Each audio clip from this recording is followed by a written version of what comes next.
All right, cool. Arkose. Okay. Okay. I mean, are you surprised that Thank you for aluminum over there is clarifying. aluminium? Yeah, that's true. What it's called? The group. Right. What's the group Aluminum. called? All right, cool. What? All right, cool. What's the group called? Who's What's the talking? name? Is that CB? That's me. God See, damn. Hey, is Hey, this before or after stay away medication? from drugs. That's all I'm gonna say. Don't fuck with Man, drugs. You should I'm getting my busy cooking ribs. I'm getting my snacks together, See? man. See? Why y'all know? Don't be Y'all asking know what time it is. so, Ah, yeah.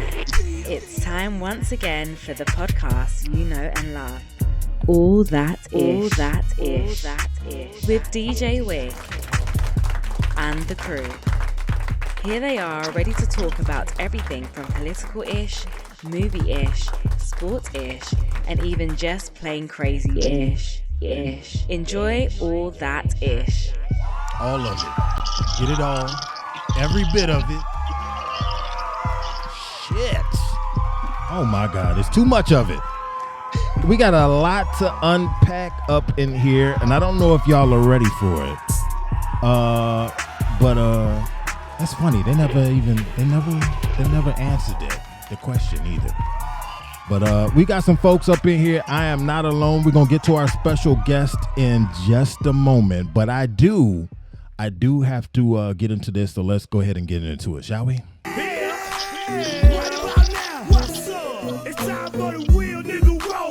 The real nigga roll call, and we might as well go into it like this. Who we got up in here? We got the man, the myth, the legend. Dr. Brooks, aka Macaroni Tony. Dr. Brooks is in the building, y'all.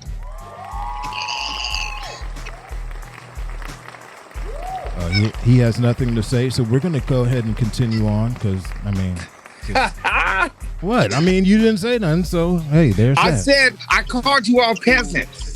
Oh, okay. So we're peasants. we'll take that. Cuzzo's in the house.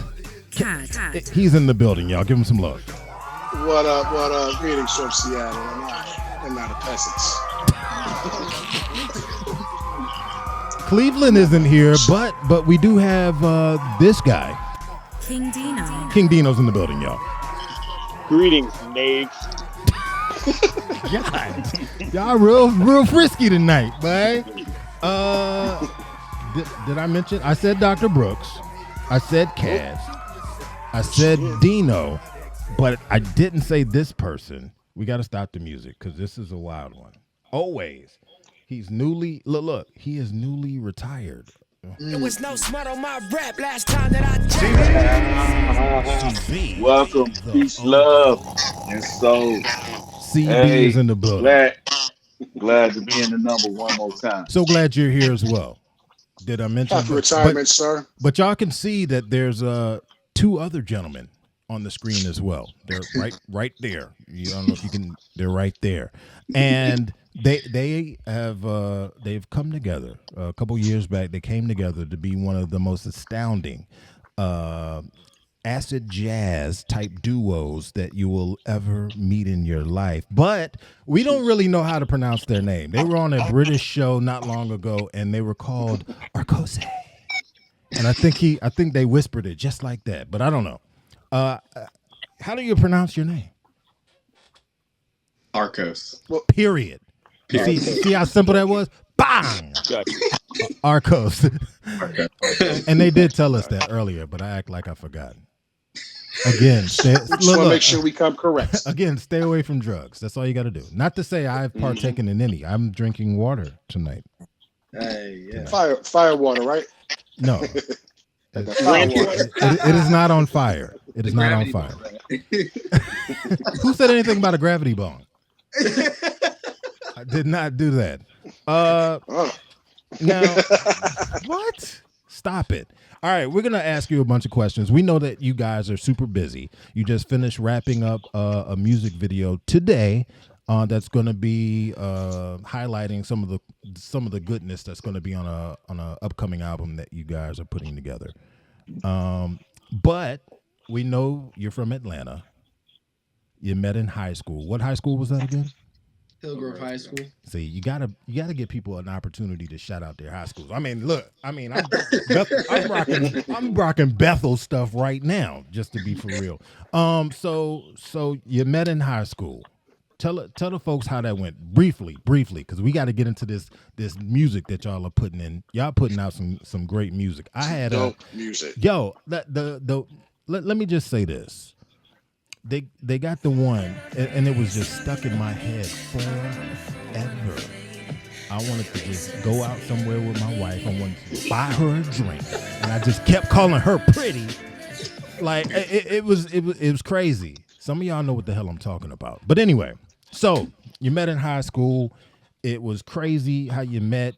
And at one point you weren't even playing guitar. You know what? Let me stop. I'm getting ahead of myself. I'm excited. So tell us. You are, cuz. Tell us about yourselves. You're in high school. How's it go down? Well, thank you guys for having us on this ish, so to speak. No doubt.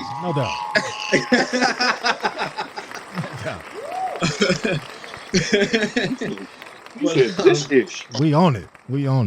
But we met in high school. I'm a year younger. He graduated in 15. I graduated in 16, and we were doing all types of stuff from jazz band to marching band, concert band. And I was playing saxophone. He was playing trumpet. And then we got into jazz band, and there's 20 trumpet players that wanted to play in jazz band. And, Ted had the great idea of saying, like, well, we don't need another part on third trumpet. So he picked up a guitar, and everybody was like, okay, cool, Grand Green over here. and he started playing. He blew everybody's hair back. We played, what was it, 25? 25 or 64. Yeah, the Chicago tune. And we performed that in the whole gymnasium because we played in the gym for some reason. The whole gym lost their minds. And I was walking down the ramp with my dad. He was saying like, "Oh, good job, son, great solos, da da da da." But that Tad kid, he can fuck. Can I cuss on him? Yo, yeah. He can fucking play. Say what you want. You was all right, but damn. And then my dad candidly said, if you ever have a band one day, that needs to be the guitar player. And then years later, it happened. Well, there's that. I'm gonna let somebody else ask the question, but this question is really, really, really I ain't gonna say bugged me, but it's been on my brain ever since I started doing research on you guys. Noah, what can you say about the rumors that you and Ice Spice are having a baby? I'm just, the people want to know. I've been wondering that too. Me free. Well, we were going through names the other day. She was very enthusiastic. Oh man! We were figuring out if we want to lean more towards the Ice thing or the Spice thing. But okay. Y'all heard it. Y'all heard it here first, man. Y'all heard it here. Breaking news here on all that ish. Yeah, I use it. I put the H on it to emphasize. No, I don't know. I don't know her personally. I would love to meet her someday, but I don't know her. All right, cool. Yeah. All right, y'all can go ahead and ask whatever y'all want to ask. So the name. How did y'all decide upon the name Arkose? It's actually a street by where we used to live. Arkose Drive. Grew up, yeah. Arkose Drive, yeah. I seen it in one of the videos. I be paying attention. Yeah, that's the one. Yeah, man. Yeah. But yeah, and it's stuck. I was actually I was making demos at the time. This is before we even assembled, and I was making demos, and I would name. They're instrumentals, so I would name them after street signs or things I was thinking about. And one of them was Arkose, and I was finalizing the first EP for the Love, and I was like, I don't know what the name should be and all that, and the engineer was like, call it Arkose. I always loved that name, and I was like, cool. That was it. If I would have known it would have been difficult to pronounce, I would have sat a little longer with the name. Oh, but it's also like a conversation piece too, because before we even got on the air, I was the one that made it sound like y'all were a drink or something. I called y'all Arkose. or whatever I Hey, say. pass that shit, son. I need that.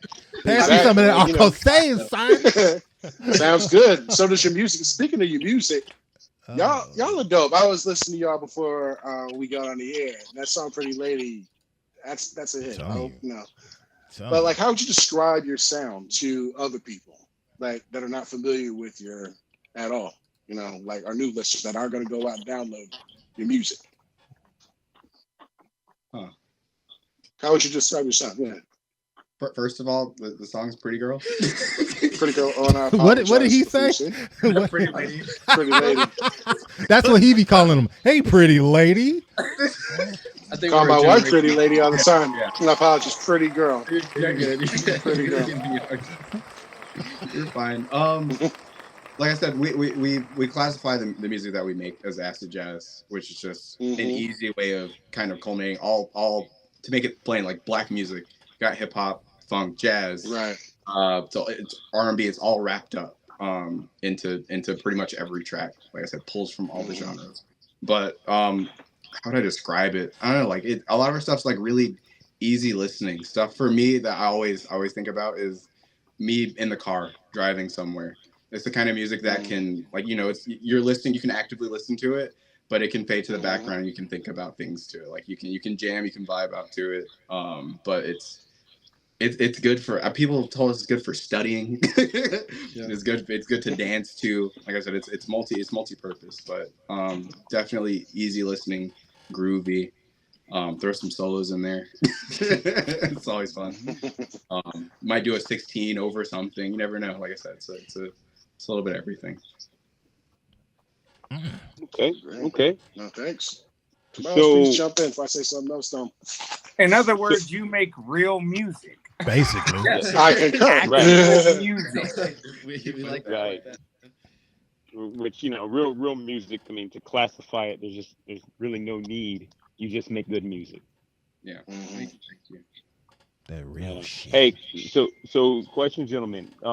Who was your biggest influence growing up as far as how you started getting into music? Well, it's easy for me. Jimi Hendrix. Jimi Hendrix. Well, let me say Jimi Hendrix and my dad. But my dad got my first guitar. Well, first and second guitar. He had to do that in case his dad listening. That's why he. Right. He did And I know you just. Jimi Hendrix's dad got him his first guitar. So I know you were just talking about your dad. So I would say as far as other inspirations, who was your biggest? Yeah. So Jimi Hendrix, okay. Yeah, like I said, Hendrix I wanted to be him. When I picked up guitar, I started learning, so I wanted to be him. So like I said, down to the core of me even playing my instrument. Like I said, main influence, hands down. Man, that's a whole nother level of cool right there. Yeah. Did you string it left-handed and backwards? No. I didn't try. There was no chance. have you lit it on fire yet? Yeah. All guitars are intact and room temperature. yes. No, that's cool to hear, man, because I know that we're all older here. I mean, my son graduated in 2016, but my son listened to what I listened to, and I listened to what my dad listened to. Same, so I do know how important that is, to pass down good music through generations. And then there's some great music that's out today. So who are you listening to today? Good question. I'm not always even listening to like guitar centric music, the thing. So just off the top of my head, like Bad Not Good, like Tame Impala. I like Project Bad. I like Tame Impala. Okay. I like Bad Not Good. Yeah. Okay. Thundercat. Yeah, no, that's Ooh. yeah. Oh, man. Thundercat. Okay. Yeah, I bounce Hey, off. like, if you listen to Coyote Coyote. Oh yeah. Coyote. I saw them live in Tokyo Hollow. Napalm. I saw them live in Seattle. Hey, I have a question. Uh-oh, CBS. So I've dabbled in all guitars, bass, and everything, and I just want to know what famous classic rock guitar licks did you get first, and how did it make you feel? Oh, first, that's a You know, great like question. Smoke on the Water or something like that. I feel like it was most likely Purple Haze. Okay. I learned all the Hendrix songs first, so it was probably Purple Haze if I had to guess. What was the lick? What was you mean the lick in Purple Haze? Okay, gotcha. Yeah. Sorry. The main riff. Yeah. You know the song. Yeah. Okay. Started there. Dr. Brooks, stop showing off that you eating crab. God damn. Don't nobody care. And it's got to be king crab, too. God damn. Look at the size of that claw, dog. Nigga, this is a lobster, nigga. Get off. Hey. Shit. Everybody already knew you had crabs. Nasty ass. Anyway, hey, I gotta ask them this because I know y'all got like we got like 7 minutes to get out of here. I mean, I know you got places to be. Seven. That's a good one because that'll put us at 9 o'clock Eastern Standard Time. Okay, cool. So I'm gonna just jump in before y'all ask any more silly questions while you eat your lobster and shit. The MF Doom tribute, man. Oh my God. I said, come on, man. Hey, what prompted y'all to do that? Seriously. We love MF Doom. Damn, that thing was sweet, man. That's it. You guys are now my best friends. Right? We can hang. It honestly, I wasn't expecting it. That was a big thing. I was not expecting it, and then you guys did it, and it was just like, it was dope. Yeah. The sax solo was hidden. I mean, the guitar. I mean, shit, but y'all did y'all thing, man. Real talk, and it was much appreciated. Not just because I'm friends with a lot of old people, as you can see. Connoisseurs of good music. But yeah, real talk. Good music is good music. We all really love hip hop. Yeah. You know, and MF Doom to many of us was kind of was somewhat of a gatekeeper, you know, at a time where it wasn't so popular to be lyrical and just so different. The fact that MF Doom and his lo-fi sound, I mean, nobody could imitate it, you know. And also the beats that he decided to like rap over too. Yeah, man. MF Doom song. So yeah, you always knew what was coming from MF Doom, man. So now we're all fans. So to hear somebody, and especially at your age, you know, pay homage to somebody who we look at as a musical hero. I mean, I just think that's the coolest thing. That makes I know those of us who have kids your age feel like we did something right. No doubt. Yeah. No doubt. Well, I mean, so what are some top 5 MF Doom songs? What are your top 5 real quick? If you can think of any. Like off the top of your head, what first comes to mind? Top 5. He had a thought though. He was about to say something. Noah. Oh yeah, what's the thought? Noah's about to say something, I think. Well, I was gonna say we grew up around hip hop. Like my dad showed me, like he had a couple burnt CDs of just pure hip hop from Rakim to CL Smooth and all those guys, Run DMC. So like that's how I got into saxophone was They Reminisce Over You. Ooh. And I was like, Dad, play track 9. Well done. Dad, play track 9, and you know, luckily I got a chance to meet and play with Tom Scott, who's the guy that got sampled. Oh wow, that was a treat. But yeah, I mean, so when we started working on music, we already knew that we loved hip hop, and we started. I think you played what's the one song? Rap Snitches. Oh yeah. Rap Snitches. And we were literally that's a sick riff. quoting it and just having fun with it, and like we're like, okay, cool, and then next you know, we were like, we should do a tribute. Yeah. So it worked out. Inspiration. I love that. Yeah. What's your favorite? What's your favorite Rakim? You said Rakim. What's your favorite Rakim song? Oh gosh. Don't Sweat the Technique. Ooh, thank you. Yeah. Thank you. Yep. Man. That bass line and saxophone line is killing. And that too. Yep. Eric B is a legend to me. Hey, if you definitely fuck with y'all. Let me ask you this: if you could have any three people, living or gone, as far as hip hop artists, be doing something over your music, who would it be? We got a hot track that unsampled your music. Okay, who would it be? And then you do Doom and 3 Stacks are top 2. Dang, Doom is 3 Stacks. Yeah. Doom and 3 Stacks are top 2. And then we need one more. Oh, y'all keeping it home team? Okay. I guess who out of Atlanta? I think he's UK. Somebody besides 3 Stacks. Should we go newer? Yeah. Go whoever. I mean, the obvious feels like Kendrick. The obvious feels like Kendrick. Dr. Brooks, don't say a word. Keep eating. Dr. Brooks is smiling. He's trying his hardest. Don't say nothing. 3. Oh, 3. Yeah. I feel like that'd be dope. Doom, 3 Stacks. Oh yeah, that'd be killer. Doom. Okay, those are the 3, right? Let's just say they were all on one track. One track. All right, they were all on one track together. Which sample of your music? So, what song of yours would they be using for the sample? That's tough. Yeah. Who's producing? Is MF Doom producing it? No, Jay Dilla is producing it. Oh shit! God. Yeah, Okay. yeah.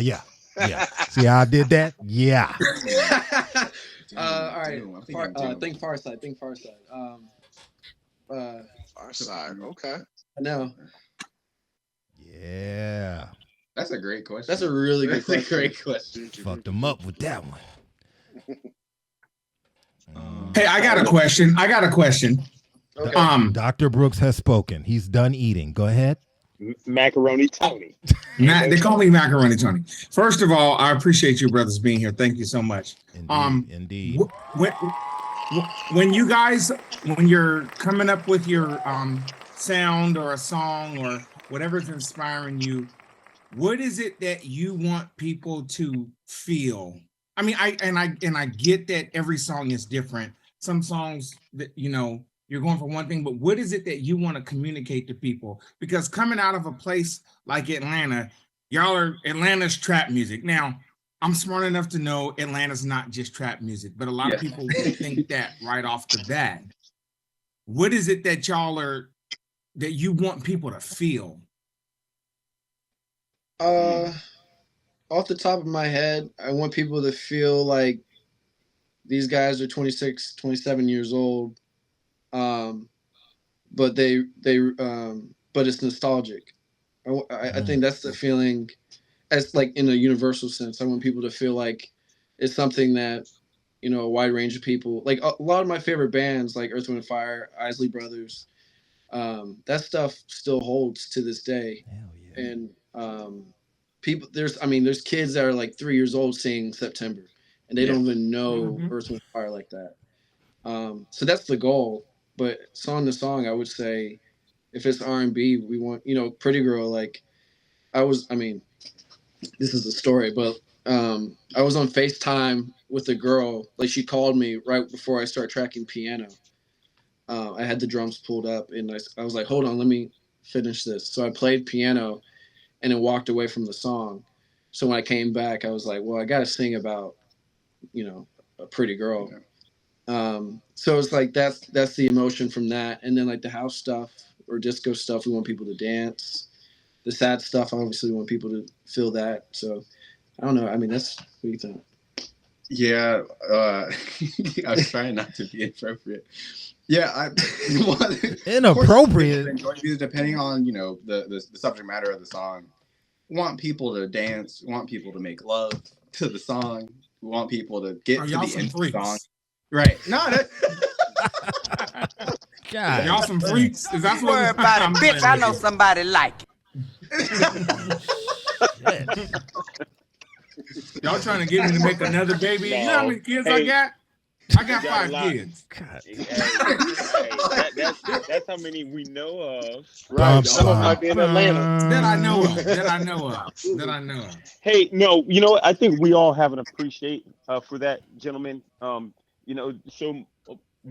most of us here are of the background of photography or we're a minute over video broadcasting. So you know, we understand it's the art in evoking emotion, you know, through our art. The idea is for somebody to look at it and we bring something out of them that can connect.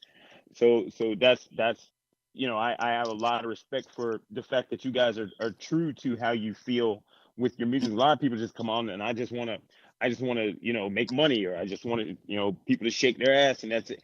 You know, it's sometimes it's hard to turn around and say, I want to make somebody love somebody else. You know, that's not a thing that we hear too many young people talking about today.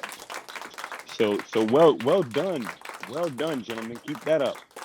Thank you. And I think we've gone over the time that you all have allotted to us, but we definitely want to thank you all for joining us. We ain't gonna take y'all too much of y'all time, because we know that y'all are busy making good music, and we do not want to get in the way of that. But we do thank you. But before you get out of here, where can people find you? Yeah, like what streaming platforms? All the streaming platforms at Arkose, Spotify, Apple Music, all that. Instagram is Arkose Official. I believe. Dude, I done already messaged y'all. You said what? Question: How are y'all spelling Arkose? ARKOSE. That's good to know. Yep. People don't look up Arkose yet. Yeah, he was gonna be out there lost. I'm looking up everything, sending everybody messages. No, the K. Yeah. No, but brothers, thank y'all so much for doing your thing. Indeed, man. Appreciate y'all, man. Thank you guys for having us. We'll definitely would love to talk more in the future, especially when the album comes out. We'll love to do it again. Oh yeah, come back. Y'all mind coming back anytime. Yeah, absolutely. We're gonna keep tabs on y'all. Hey, let us know, especially if you print some vinyl, baby. He like, yeah, I need that snap, crackle, and pop. Turn off the lights. Also, you know, keep in touch as far as posting in our chat room when you guys are and where you guys are going to be performing. Oh yeah, that would be pretty cool too, just to come and I want to see you live. Oh yeah. We can definitely drop your information. All right, people. Appreciate y'all. We ain't gonna hold you, man. Thanks for chatting with us, and we wish you all the best of luck in all your endeavors, man. Keep making that good music, man. Appreciate y'all, man. Thank you, guys. Thank you. Take care, young brother. Thank you, man. Them some good dudes. Yeah, I like them too, man. The song is called "Pretty Girl." Pretty girl. Pretty girl, not pretty lady. Pretty lady. I know it was funny. Speaking of old head stuff, we're about to he said old head stuff. Yeah, she gets that ice cream out. Hell yeah! With that big old wolf pussy, you come down here all the time smelling like that. Look. Oh gosh. We're about to do a show in August at in Atlanta here, and we're about to cover "That Lady" by Isley Brothers. Oh. So when is that show? We might need to make a quick little trip. That's another man. That's another type of guitar room. August what? 24th. It's gonna be really good. Okay. Kennedy Ryan and Noah Sharf. Like Kennedy Ryan's blowing up right now. Like that's another person to keep an eye on. We work with her pretty closely, and Noah Sharf is fantastic. He was signed to Jeezy for a while. So it's gonna be a good show if you guys really want to come down and all that. We'll get you guys in too. So hey, we'll pay. Hey, we'll pay. You know what I'm saying? Right. Hey, we know. Hey, y'all got bills. You know what I'm saying? Y'all trying to make a name. We trying to. Hey, we trying to support that. Yeah, we trying to support that. Thank you. Shoot, and I don't want no kind of backstage. Taking pictures and all that. You will not squeeze my booty and cheese and all that. No Chris Breezy accent, son. No. I will give y'all a t-shirt though. I will give y'all all that is t-shirts. So there's that. I'm just gonna be there for the groupies. They're there. They're there for Ted. They're there for Noah. No. Yeah, they're. Look, y'all trying to get each other in trouble. Y'all wrong for that. Y'all are my cousins now, by the way. Oh yeah, right. They're my cousins. I'm with. Yeah, that's my cousin and them. My little cousins. be like, girl, I can get you backstage. Yeah, oh, yeah, they be rocking, huh? Come on backstage. I can get you backstage, and then girl. I'd be like, do you like lobster tail, girl? You know what? Put the lobster down, son. You're done. I appreciate y'all. We're not gonna hold y'all, man. Thank y'all for stopping by. Real talk, Thank you, man. guys. We'll chop it up soon. All right, man. All right, much success. Peace, y'all. Peace. Oh man, you can't make this stuff. Boy, they gone. They gone. Good dudes, man. Good dudes. I gotta shout out to them for coming on the show. I know. It's been a while since we had a guest. Yeah. They're gonna be big. Hey, I don't doubt it, man. Them cats they right with it, man. Yo, seriously, they are. Pure, though. Can we play a little sample or? Man, I ain't messing with that, man. I ain't messing with that. You trying to get y'all check that out for yourselves. Yes, please do so. Them boys is nice, but y'all know what it is. All right, our guests are gone, so we got to clean up because of the party. We had a good time, and y'all know what we got to do now. You got 5 minutes to get right with your boys. Oh, suck it now. Take a topic. You got 5 minutes to talk about it. Come on, man. How them quickies be hidden? All right, man. First order of business. We gotta get into this first quickie. It's you know what? I'm gonna just go ahead and play it, and then we'll get into it. God dang, man! Find the snacks already. Shit. Just got off the phone with one of my homies, and let's make it clear, you vote for who you want to vote for. It's fine with me. But one of my homies, he was just like, boy, I can't wait till Trump get back in. Boy, he had a nigga eating. And I just don't want nobody to be delusional. You can't be a delusional nigga. Did he have you eating, or was it a nationwide, worldwide pandemic and you niggas stole the money? Did you niggas steal the money, or was he having you eating? I'm just saying, that's y'all business. Toast to the hustlers, man. It's called delusional. You know what I mean? Rick Ross right there talking about Agent Orange, those who follow him and think that he had them eating, as in he was giving them the ducats. Your thoughts? We're gonna start this clock. Fight. Clock has started. I would not say just delusion, but just overall willful forgetfulness, not remembering how bad shit was in 2020 and how he did things, the president at the time, that were just whatever.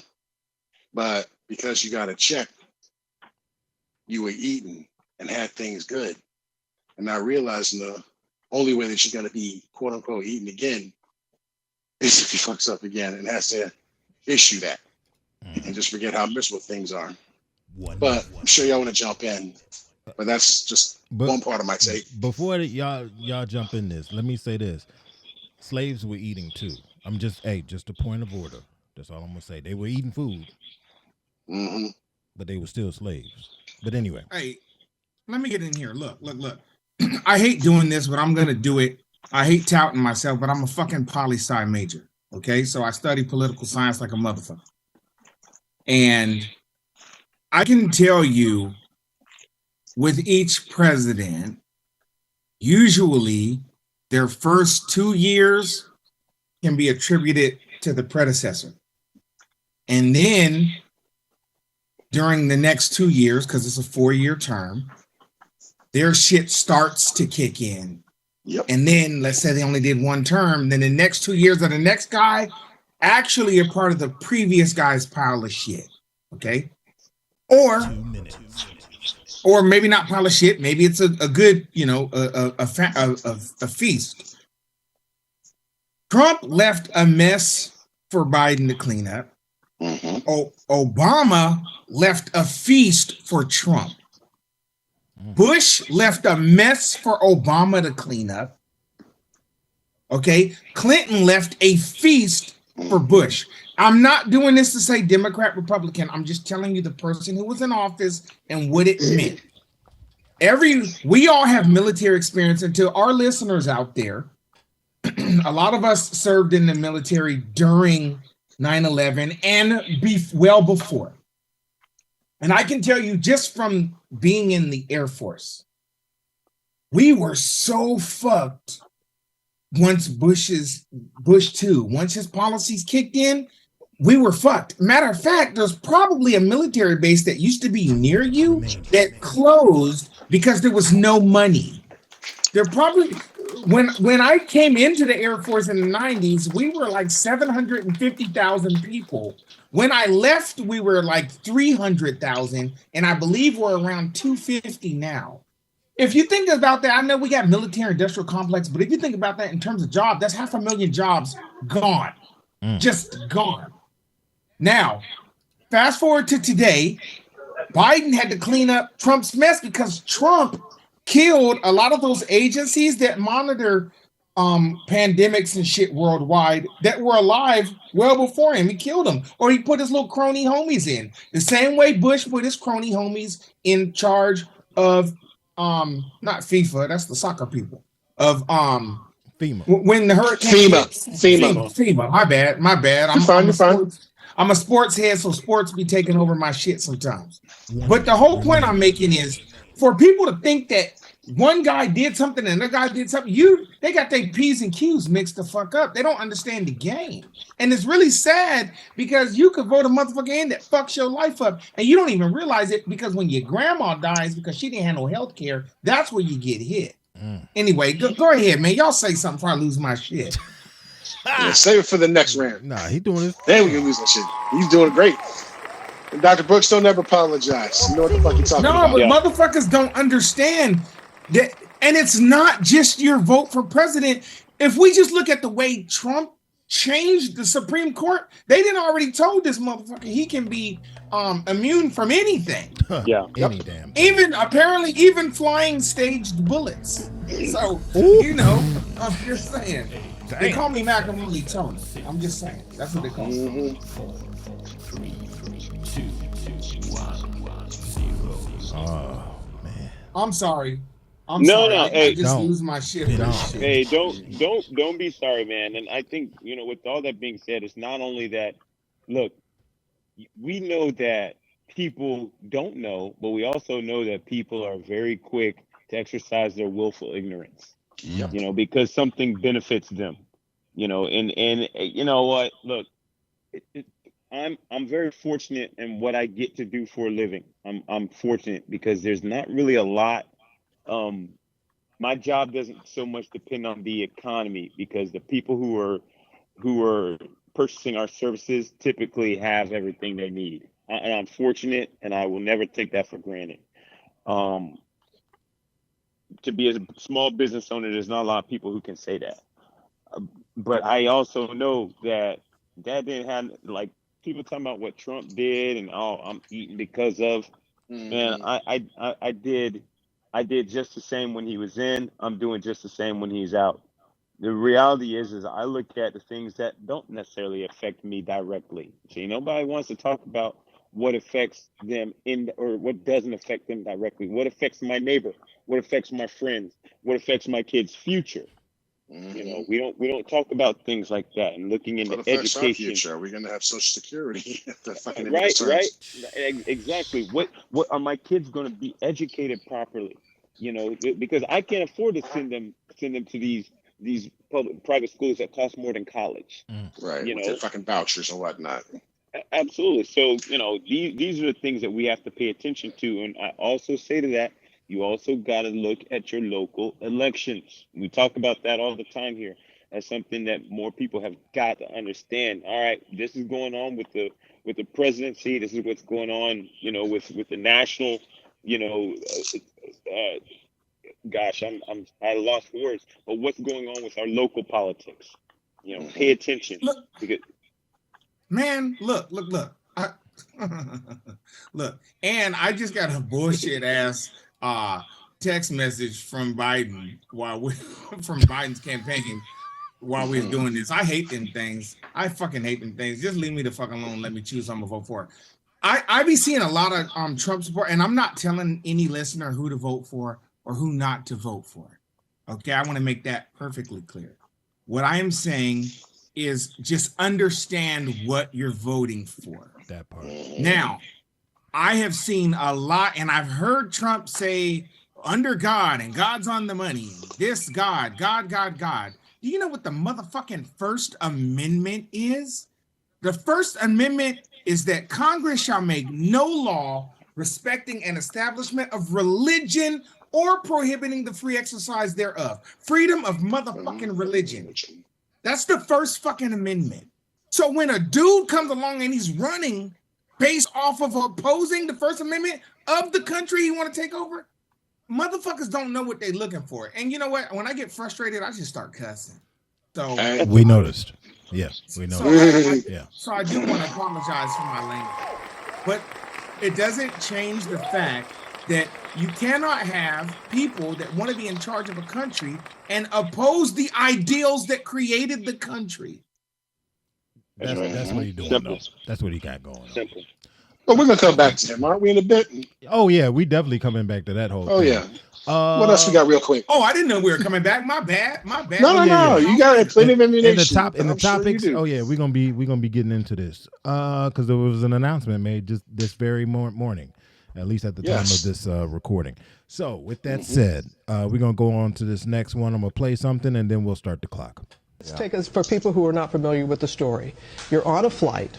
Yeah. Beverage service starts. Yeah. Tell us what happens. Yeah, I mean, it's an ordinary flight. They have the beverage service that starts, and I'm in row 11, and I'm in the aisle. My oldest son is right next to me in the middle seat. My youngest son is in the window seat. My wife is across the aisle, and my wife and daughter across the aisle in one row back.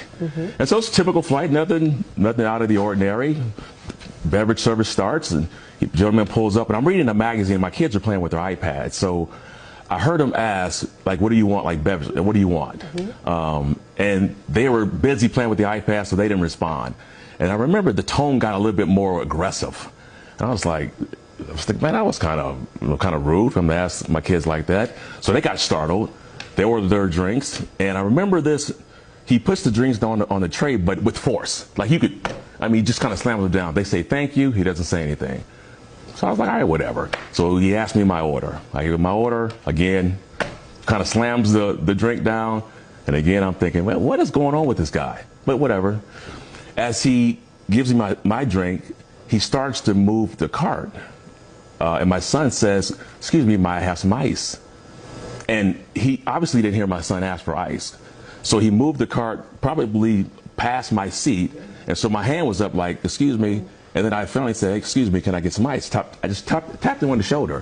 He swings his arm back and said, don't hit me. And I'm like, dude, I didn't hit you. And then he rushes up to the front of the plane. He leaves the cart right there. And the gentleman in front of me turns around and says, I saw everything. I saw that. Like why did you didn't hit him? I'm like, of course I didn't hit him. So as I'm sitting there on the plane, it was bizarre because he's up there for a couple of minutes and again, I was like, whatever. So I started reading the magazine. So you don't think anything of it? Nothing of it. Yeah. He comes back. He puts the cup of ice on my son's tray. He then takes the cart and takes it back up to first class. And about 3 minutes later, another flight attendant takes over. She brings the cart down, starts servicing the area, and that's it. But then, I don't see him for the rest of the flight. You don't see him for the rest of the flight. But what did you see when you landed? What did you hear and see once the plane had that's landed? A different story. I mean, when we landed, they told everybody to remain in their seats because, for whatever reason. And I thought it was a medical emergency. I fly a lot, so I've seen that before, where they say, stay in your seat, someone they need to tend to. And so I've seen that before. So, again, I'm just reading a magazine, and 4 or 5 minutes pass. And then my head is down, and I can hear, like, the walkie-talkies. I hear a lot of the gear and wrestling of, like, you can hear when they come on. And everybody, you can kind of hear, like, the alls, or, like, you can hear people. The reactions to them coming on. Yeah. When you say they coming on, who's coming on? The FBI? FBI. Big FBI letters on the jackets. Big as daylight. Can't miss it. Yeah. Okay. FBI, I believe it was Orange County Sheriff Department. guys with green. I didn't know who they were at the time, but you can tell it was law enforcement. Without without explaining to me why they were doing it. They walk up to me and the guy he whispers in my ear. He says, "Don't fight it," and he puts cuffs on me While he's still while I'm sitting down. With everybody still on the plane. Everybody's on the plane. He never introduced, acknowledged, or confirmed that it was Terrell. Or say, "Hey, here's why. Here's what happened. We're doing this," or nothing. Can I ask what happened? He just walked straight up to him and placed hands. And what was it like for you, Tamika, to see your husband in handcuffs? I thought it was a joke, because what else could it be? And I saw the agents come on, so of course it caught my attention like everyone else, and they just walked straight up to Terrell and just played. And so I jumped out of my seat and I said, "Wait a minute, like what's going on?" And I hopped over the woman next to me, and I was kind of like to Terrell, "Are you joking? Like, is this a practical, is this a prank?" Like, and he just said quietly, "No, it's not." And I'm looking at my sons, who are sitting right next to him, watching their dad being handcuffed. And what could we do? And I'm asking them, what is going on? Like, why are you doing this? Why? And they pick him, have him stand up and pull him out. So I go after him and he's telling me to stop. And then I'm standing there, the kids are still sitting in their seat. Everyone's staring at us. And the children are ages 9 to 13? We have 13, our sons are 13 and 11. Our daughter is 9. No one helped me. No, they came back. They asked for a jacket to drape over Terrell's wrist. I said, "Can we get off the plane?" So I yelled to the kids, "Let's go." I grabbed Terrell's bag out of the overhead. Where do we go? Like, what do we do? I want to go with him. No one, we were just left to fend for ourselves on a flight with everyone staring at us. Fight. All right. Started the clock. What was the end result? He got a chance to go home. I forgot what the airline was, but they said that stewardess is no longer with the company, and they're going to do it was the United. internal I inspection. think it was fucking United. It was United. Yeah, put them on blast. The reason I didn't call them out is because I didn't know. I had a bad experience with another airline. No, please do. But anyway, the end result was he was released from custody, and that stewardess was reprimanded by United, and he has a lawsuit coming. So I have a question. Okay. Okay. You're calling them a stewardess, man. Wrong. Flight attendant. Yes. So, but my question is, has anybody seen pictures of this young man that was so offended by Terrell touching him? I have not. I have not. It's funny how that happens, right? But in case folks don't know, that was NFL Hall of Famer Terrell Davis, who was just treated like a black man. Two-time Super Bowl two-time Super Bowl champion. Yeah, MVP of the Super Bowl. That'll teach him not to travel in first class. Because I don't think he was in first class. This doesn't sound like first class. That's why I said this will teach him. He wasn't in first class. He wasn't. He was in seat 11. That's what I'm telling him.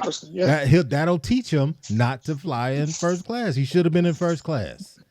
My question is this: thing to say. What kind of question is this? What guy has another guy touch him on the shoulder and then complain that goes he's to tell? hit? I'm going to go tell. All I could think of is he's obviously really strong. He was a running back, and he was not just a guy who ran the ball. The motherfucker looked like he could break you in half. Okay, and then maybe the stewardess. Flight attendant. The flight attendant. Was a flight frail, attendant. he could have been just a frail little bitch ass motherfucker, and anybody that touched him, he think they're trying to kill him. But if it's a big ass black man, who had the audacity to put his hand with goon paws. Yes, who he was going out of his way to make sure that he did not fuck with him by being rude and shit. I hate to. Okay, I hate to say this, and I'm gonna lean on my own personal experience. Okay. I'm leaning on my own personal experience. I went through some shit one time that I shouldn't have went through, and essentially it was because I was a black man. And one of my uncles prepared me for life when I told them what I was experiencing. And they said, hey, I don't know how to tell you this, but you're going to end up in cuffs. And I said, that don't make no sense. I didn't do nothing. They said, yeah, but you are a black man in America. At some point, they're going to put you in cuffs.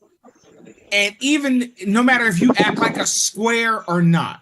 And Terrell Davis, by all accounts, is a very solid stand-up guy. He don't have no history of no aggression or anything. They will find a reason to put that nigga in cuffs and parade him around. And that's how that's how the United States works. So for any law-abiding square-ass nigga that's listening to this, I don't want you to be panicked when they put you in cuffs, because they're gonna put you in cuffs one way or another one day. It may happen when you're 90, it may happen when you're 9, but they're gonna do it. So take some words from the big homie, Macaroni Tony. The shit's gonna happen. Don't panic. Don't panic, nigga. We coming for you. We got your back. Don't panic. It's gonna happen. Do not panic. When they put your ass in there, stand on your head for about 5 minutes, and just know you came out. You stood on your head when you did your time. Walk out. We got your back, and we ain't gonna let these motherfuckers ride off down in black men. So was there any kind of repercussions? I mean, other than the guy being, whether he was fired, let go, whatever.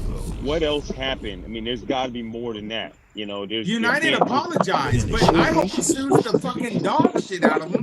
Because can you imagine being Terrell Davis? What if you had a motherfucking speaking engagement for the NFL lined up where you was about to be an on-air personality? Last motherfucker Tom Brady, who's a Super Bowl champ, got big money. But that's what I'm asking. Was there any other kind of repercussion from that other than just this guy being let go? Is there still an ongoing investigation? Do we know anything else about it?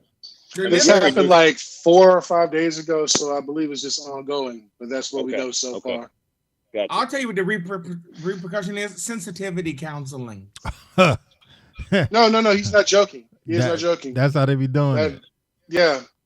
Oh, but look what happens whenever these people get arrested. Like the cops, like shoot somebody, he's going to undergo suspension with or without pay, but he's also paid leave. Yes, sensitivity training. But you do know that if Agent Orange gets elected again, all that shit's going away.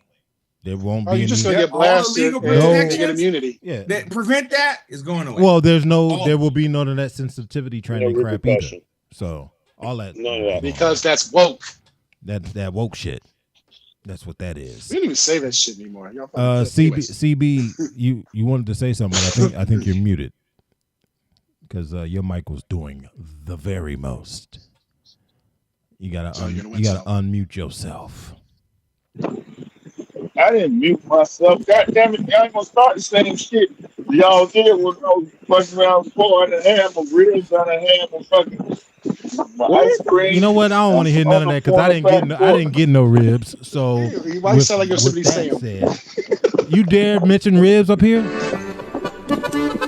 I sent the ribs home with you, with somebody. They just got hungry on the way home. I guess. Okay. Oh, I didn't even think about that. On the TL story. I was trying to find out the name of the flight attendant that was the one that reported. That it's not. I don't see it on the internet. Damn. What's crazy is he just wanted a cup of ice. I know. That's so messed up. Imagine if he was hungry. And sometimes those flight attendants, when they get past you, it's almost like an insult for them to for you to say, "Hey, can I have something?" They're like, "Oh, fast." Well, sometimes they're looking at people who aren't responding or sleep and all that stuff. And hell, I remember days when on the aircraft you got a full meal. Now you need good to get them damn Biscoff cookies. Well, that's for another one. Ooh. So they don't. Yeah, not too Biscoff. You know, He said, it's really not too Biscoff. Unless you're kids. So just so the listeners know, though, what happened was he was cuffed. Then the guy who saw the thing told the authorities, no, that's not what happened. There was no violence. He was just asking for ice. And then they released him. But the problem is he was already cuffed in front of his 3 kids. And the whole fucking plane. And dragged on. And he was perp walked off the fucking plane. Like he was a goddamn violent, like he ate a nigga. You know, I'm gonna tell you, United Airlines is trying to settle out of court right now. I will make this thing blow up. Give me all your damn dough. Yeah, all of it. First class flight. I need 5 planes. And trust this. There is an insurance contingency for that type of behavior. Mm-hmm. This nigga was the MVP of the Super Bowl in '98.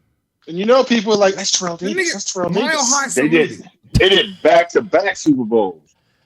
Yeah, give me all your Super Bowl shit, son. All of it. Look, I need 5 planes. I don't care if that dude was working for the city. You don't get treated like that. Yeah. And that is the bottom line. And that airline should, you know, even though it was the individual, still that is your employee. You will pay for this. Yep. You know. Damn. This is gonna be the last quickie. And we call this one oh gosh. Not a good, and this is a play on words, but not a good BET. Not a good bed. I think that the BET Awards that just happened spoke to the lack of talent that we have right now in the music industry. I was watching it and I couldn't believe how bad it was. Say who sucked. Say it. I mean, I think everybody sucked outside of Victoria Monet and Tiana Taylor. That's not the BET Awards' fault. I'm not saying it's their fault, but it's like, all right, let the talent pool kind of like catch up a little bit and let these artists develop, and then we can come back in maybe 3 years and see what we got. But this shit, to do this every year, this is the shit we putting forth. Like Glorilla and all, and we love them. We love Sexy Red, but we don't need to see them performing. People want to see Sexy Red perform. You want? If I'm not me, but I don't dictate. You want the entire demographic of BET. I like Harris, you want to see it? Listen, it's okay to just be honest. That's not BET award level talent. It's not. But just because you're popular doesn't mean you need to be on the stage performing. And that's the problem. But we just Roy and Mal podcast. If you get an opportunity, check them out. Man. King Dino want to jump in on this, man. Go ahead. No, man, we talk about this stuff all the time. Just because you're popular don't mean you the most talented. And here's the worst part, man. You can't tell me there's not more talented people out there than who the problem with BET is they let popularity, they let the overall industry dictate who they're going to put in. You know, they're not. It's like, hey, this person's popular. All right, they're selling well. They must be the most talented. And they're not. I'm sorry, man. Look, and that's no knock to any of the people that they just talked about. I'm sure that they're talented in their own right, for sure. But come on, this is the BET Awards. Why are you not putting on truly the most talented that we have to offer? And that'll never happen because it doesn't make money. King Dino. Now, can I reframe this a little bit? Please do. All right. So I grew up in a time in the 70s as a kid. Damn. Where and I would say the talent level isn't the same. Okay. You never caught Aretha Franklin on a bad night. You never caught Gladys Knight on a bad night aired on TV. You never caught Diana Ross on a bad night, or Chaka Khan, or Tina Marie, because they were talented music-wise.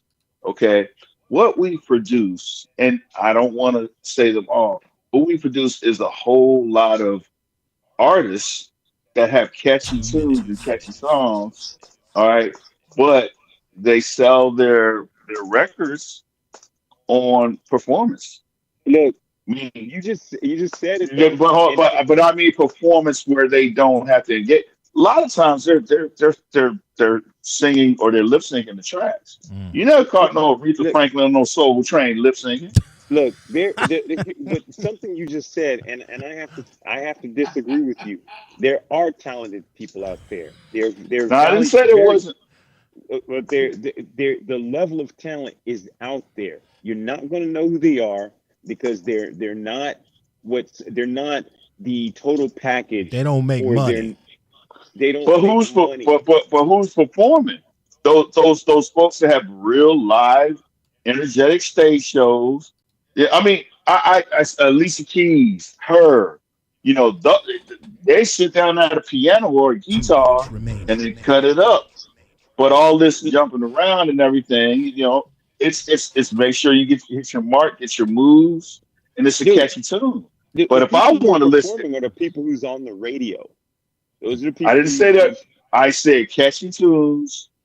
Okay, catchy tunes that are loud. But if I want to hear you feel like a natural woman, I'm listening to the voice, the experience, the love. Whitney Houston. These folks were God's talent. Yeah, but Luther Vandross. That was music, and that's talent. You're rarely going to have. Rarely, I would never say never. You're rarely going to have people even writing like that anymore because it's not popular, right? It's not cool to be the crooner anymore. It's not cool to show a sensitive side. It's not cool to act. But show your that's show what your I'm talent saying. through your voice. No, Right? that's what I'm saying. And we do have cats. We got Bruno Mars. Look, so it's not that it's not out there. It is out there. They're just not the ones that your industry is interested in showcasing. That is the bottom. The talent is out there. You think that there aren't people out there who can write songs like that? They are. There are people out there writing songs like that. They are not going to be popular because nowadays nobody's interested in that except for us. Damn. I would say this. When I was a kid, I had to go back and dig in the crates for Motown to appreciate Luther more. Okay. We always have this thing where we have to go back and understand what's new ain't really new. It's just reworked. Okay. So I'd agree to disagree with you. These motherfuckers ain't talented. Well, you show me somebody who's written a song like Luther that's on the radio right now. But Luther, it's not just Luther. Exactly. Natalie, Since I Lost My Baby, it was a cover. The whole album was a Temptations tribute. Hey, y'all give me 5 R&B singers who are popular, and I mean off of something new, who are popular right now. I'll just give you 3. But I'm not saying what's popular. I'm just saying what's good. No, give me 5. Arkose. Yeah, Arkose. Yeah, 2 pretty talented people on here earlier. Now what you got to say? And that's 2. Look, y'all get what I'm saying? Because in the 90s, you could have given me 20 just like that. I could have given you 2000, in 2000, you could have given me 10. Jones. Look, in 2000, you could have given me 10. And guess what? Right? And our parents thought they were trash. Hold on. In 2020, you could have given me 5. Right? Okay. 2024, you can't give me but 1 or 2. That's hard to argue with. It has gone down year after year after year. And you know what's more popular? Shaking your ass, talking about drugs, talking about partying, talking about shit that none of us can relate to. I'm sorry, I can't relate to that. It's hard for me to listen to. I don't want to hear skirt every time I listen to a radio. Every time I listen to a song. I don't want to hear somebody's ad lib. Hold on. I don't want to hear somebody's ad lib that just sounds just the same as the other guy talking about after every word. Yeah. Right. It all sounds the same because it all sells, and the industry knows that, and that's what they're promoting. Well, that's what they're putting their money into. Not talent. I want to say something. That's nice. New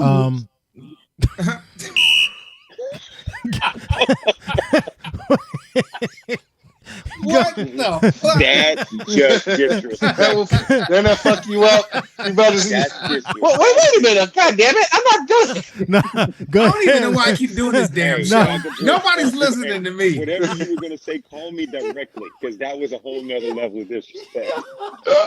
Wow. Damn. Yeah. Oh, God damn it. I am the motherfucking host of the decade. Y'all gonna listen to me. It's of the year. It's of the year. You said the decade. He said decade. This motherfucker said the decade. He looking like it's messed up. Oh shit. Oh shit, bro. Oh shit. This is a weird time to tell y'all I can't read. But anyway, so I'm gonna just put this back. Oh shit. Oh my god. Oh my god. Oh man. Look, damn it. Nah, but go ahead. I don't even know what the fuck I was about to say. You The point I was gonna make is Some here's R&B. the reality though. New music, and when I say new, I mean like it was just recorded in the last 6 months. Yeah. Really is for people age like 10 to 30. The rest of us listen to the shit that came out when we was 10 to 30. Yeah. And so the taste have changed. I don't like the new taste, but the taste have changed. Something CB is in outer space. I was just about to say he high as shit. He is so Literally. high that it is coming through the camera. He is But, a He is dog. high as a giraffe's ass. but and he keep changing his filter. It's fucking with me. The whole point I'm saying is, listen, tastes change, and this next generation wants everything microwave. When I was growing up, the microwave There was you hot go. and new. And now motherfuckers don't even want to use the microwave. They just want to push a button on their phone, and then a car shows up and gives them the shit. Yeah. Right? So that's, if you think about art, motherfuckers want to just tune in and be told, hey, your favorite new person that says all this new slang has 100 million views, and so they just go with it, and that's that. That's It's right. fucked up, but it's what's happening. That's why now I'm like overly immersed in this Kendrick Drake shit, and the reason why is because I view Kendrick as more of a pure hip hop artist, and I view Drake as more of a fucking microwave artist that keeps talking about shit from when he was 15.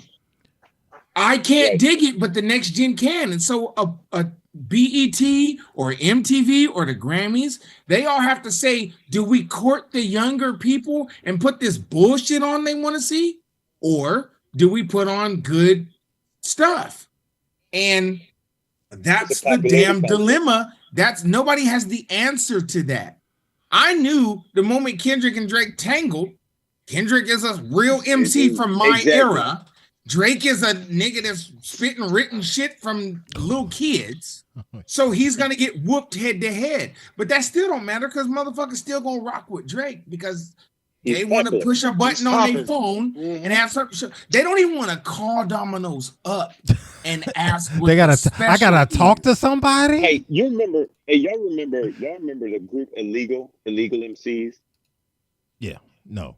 Sure. Right? Don't. Sure. So don't. you don't. Okay. So they had this Kids. song called "We Gets Busy." They were kids, right? Yeah, the so kids. Eric Sermon, or Oh yeah. I remember them. I remember them. Mr. Malik and Mr. Malik and Hershey Jamal, Lowe. right? Yeah. Jamal and Mr. Malik. Yeah, of course I And remember. they had this line because they was, of course they had that battle between Crisscross, because Crisscross had the battle with ABC, and these are all kids for those who are listening, right? Another And they bad had this creation. thing, another bad creation. That's right. Another So bad idea. Jamal had this, or actually Malik had a line, something to the effects of they keep pushing Jermaine's story.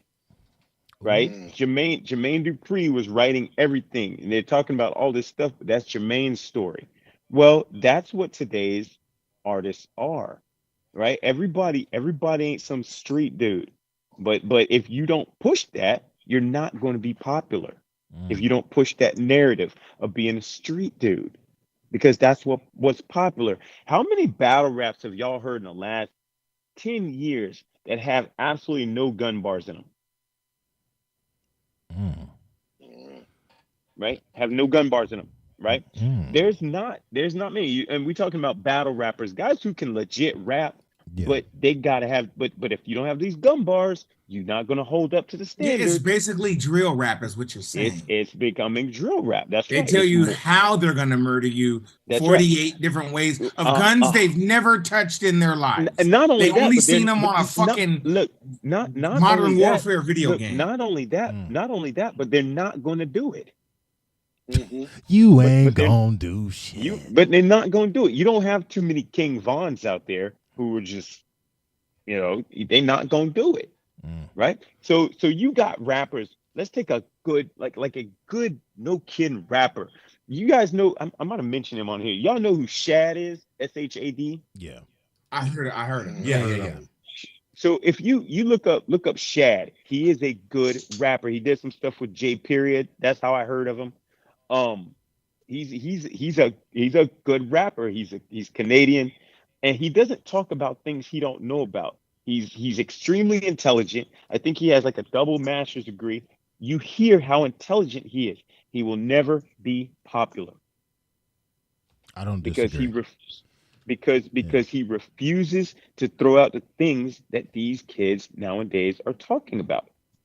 He talks about things that he knows about. He talks about love. He talks about friends. He talks about the state of hip hop. He talks about the state of the economy. You might learn something by listening to Shad. He will never be popular.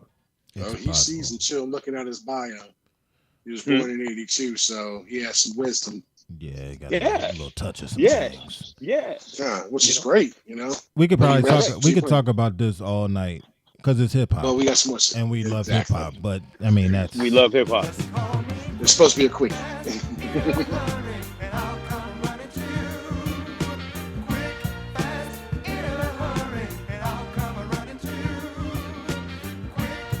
Who's gonna do it with me?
Yeah.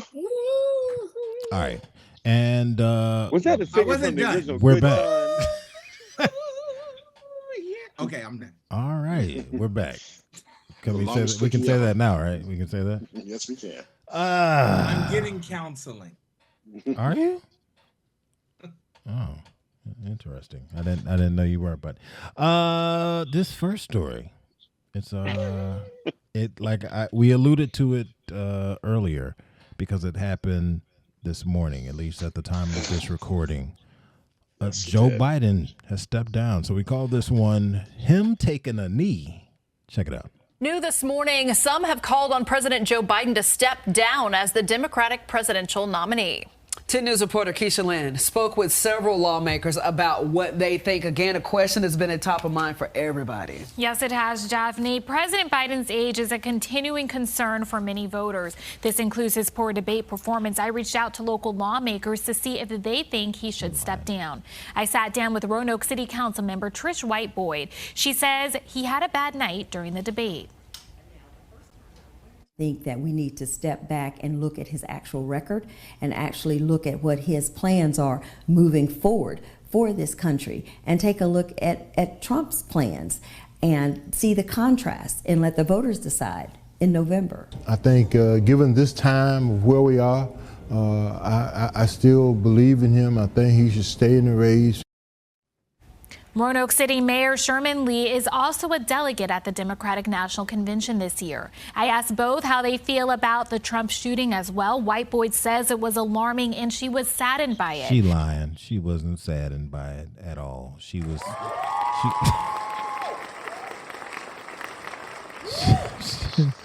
Let me stop. Okay. The gist of this is that he has stepped down. What are your thoughts on it? He is taking a seat. Poli Sci, jump in. I know you're just chomping at the bit. Nah, I kind of unloaded the clip a little bit earlier. You still got more clips in the ammunition, so let's hear it. I know, but I was hogging all the time. Look, I think the Democrats fucked up because this was a move that they should have made about 12 months ago. We knew, everybody has an uncle that's older, but he's young. And everybody has an uncle that's older, but he's even older than he is. Right? and what I mean by that is, sorry, one motherfucker can be 55 and he acts like he's 80 in a wheelchair and can't barely move. The other motherfuckers out there chasing little young bitches and shit. Yeah. Right? Okay. Yep. So when you put the two together, Trump and Biden are damn near the same age. But Trump out here chasing hoes, trying to grab them by the pussy and all this other shit, and wilding and straight wilding. And talking like a crazy person, which is just regular. He just regular crazy. Well, he extra crazy, but I'm saying when he talks. And Biden be talking, but you don't know what the fuck he's talking about. We're like, dude, do you know what you're talking about? Do you understand the words that are coming out of my mouth? He's like, so if their attack on him is this dude's old and senile and he can't possibly run the country, which is basically Ronald Reagan. Let's be honest. It's Ronald Reagan 2.0, right? I do not recall. I don't remember shit. Motherfucker, you put crack in the hood, nigga. Okay. But the point I'm making is their attack on Biden was that basically he's unfit because he's old, not young old. And then Biden goes out and verifies everything on the attack. Yeah, he did. Right? Damn. He doesn't just verify, he like over verifies it to the point that I'm like, oh man, this is bad. Right? It'd be like if you was a Drake fan and you're like, Kendrick said he liked young girls, and you're like, oh damn, look at all these videos that already exist of him hollering at young girls. This shit is bad. It's bad. You have to admit what you see, what's happening. And just by the way, I'm Team K-Dot. So I'm always pushing that, finding a way to incorporate it. I need to stop that shit. But that being said, though, Biden's old, and they said he was old, and then he demonstrated, no, he's double old. Like, he might not be alive Tuesday old. Oh, gosh. That's how he comes. Let's be real. Yeah. That motherfucker's hella old. He acts old. He talks in old sentences. Look, I think what we're getting at is we don't feel that he's fit, just mentally, physically fit to run a country. It's a stressful job.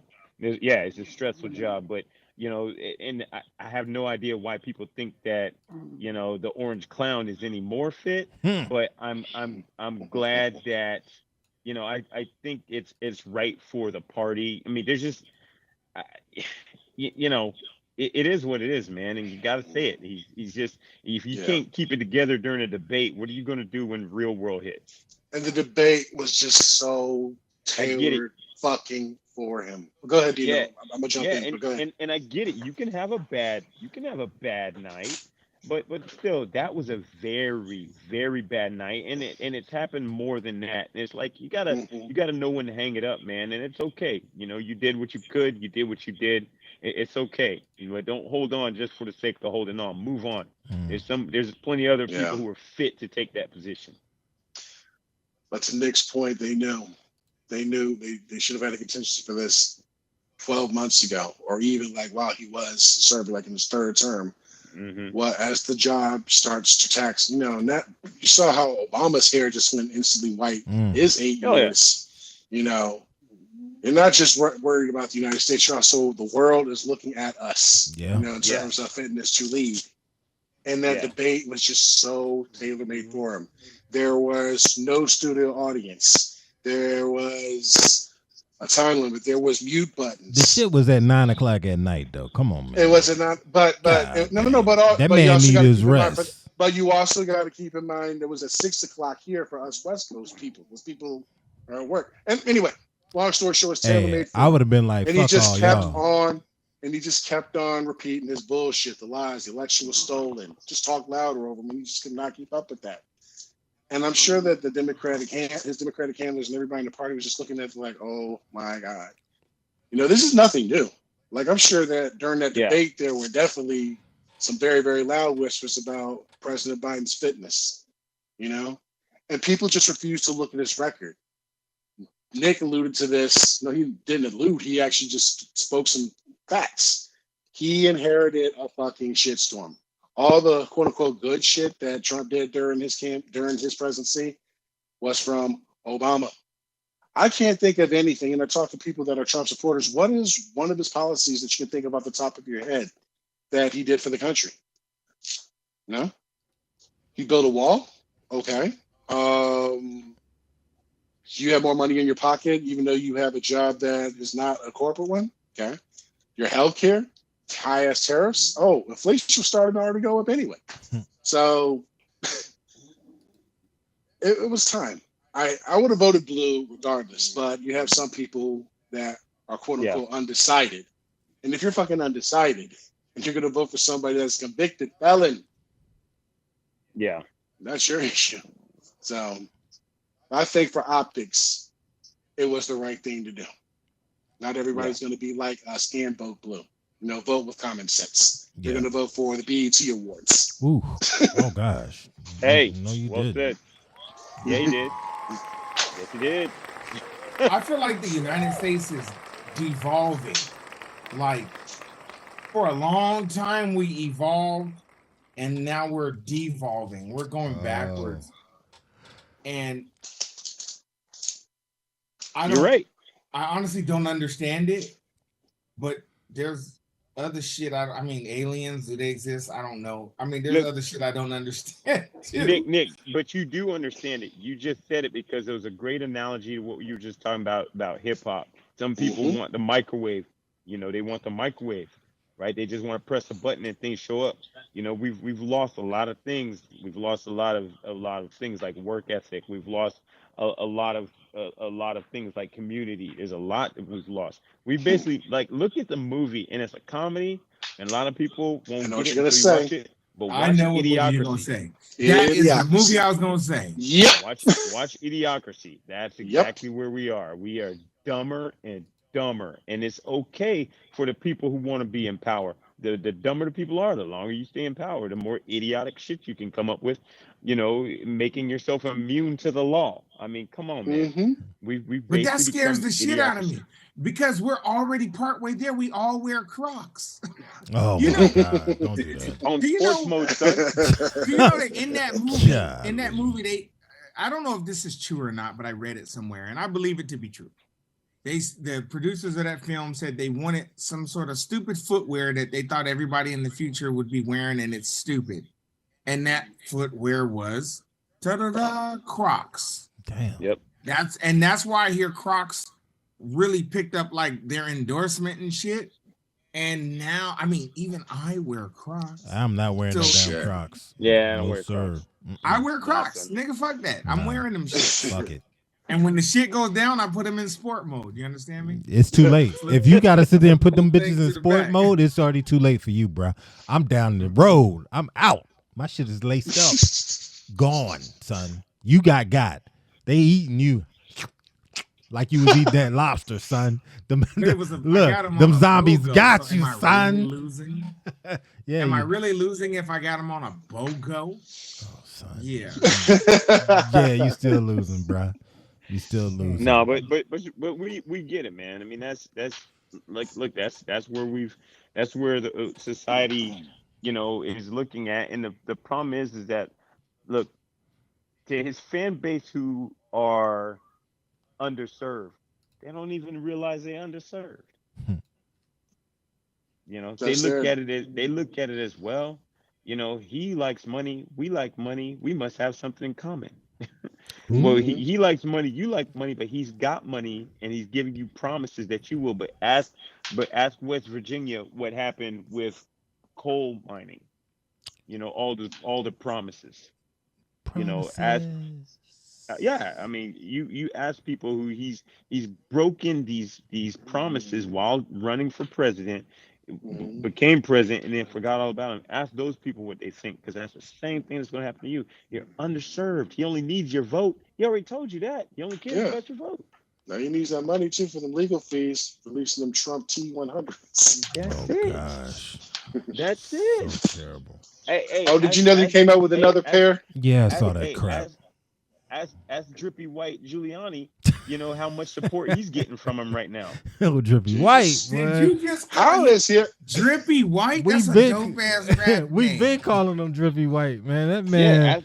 For real, why am I just not catching this? Man. I need to call him Wobble. You see him stumbling at the RNC? Hey, ask him how much support he's getting from his boy right now. I know. That's what's crazy. But Yeah, you know but what? you That's know what they what, though? get, man. But hold on. What up? Here's the fucked up reality. Because Trump's presidency, the first one, brought to light shit I never thought to entertain as a thought. For instance, I never thought the president might actually go in the middle of Times Square, shoot a motherfucker in front of 1,000 people, and then the courts would say he's immune from prosecution. I never thought that could be a thing in the United States. Neither And- the Democrats. And he verbalized it. He said it. He said, I can shoot a motherfucker in Times Square and I'm not getting charged with anything or convicted. And then I gotta watch is in recent months, the Supreme Court essentially said No, so. they co-signed that, John. I'm like, are you serious? Yeah. Are you serious? It doesn't seem real. I feel like we're living in a bizarre world almost. We're definitely an upside down world. And- Speaking of upside down world, look at CB over there with the brownie background and shit. I don't know what What's that going is. on? I know. I thought I heard him All right. snoring. I know that part. Is that a close-up or something? It's brownies, I think. Space brownies, I don't space know what that cakes. is, bro. That looks weird. But anyway, sorry, we're talking about real shit. I just had to address that. I was not gonna let that go. Because it's like, what is happening? It's like, It's so chocolatey. Got lost in the I sauce. don't know what that is. Well, on some Willy Wonka. And So the what do you- chocolate factory. So what do you envision happening? Like, what do you think is going to happen during the election season? Well, I think that I asked y'all a question about my answer. It's fucked up. I'm gonna do it anyway. Yeah, I know. Kamala there is only one choice. You can't have like this shell game of who is going to run against, Trump. You can't put somebody else, and you can't try out another old white guy. She is the next in line. And Biden did a great service by saying, since you all wanted me to go so badly, this is who I want to be my replacement. At least as a party, since you pushed him out, give him that grace. Let him pick who his replacement should be. Yeah. And I've been looking at the Wire, and she's been getting a lot of endorsements from some very, very powerful people, including, of course, Clinton, Obama, and Schumer. So, Chuck, do you think she can win? Look, that's a rough one. I think she can win, but I think that everybody's got to get off their ass and vote. I think that there has to be some balance, some checks and balances as far as voter suppression goes, because they're gonna try it. I think that people have to be very, very clear, about their intentions and get out there early, and that's it. Make it happen. I mean, look, nobody thought Biden would beat him. Nope.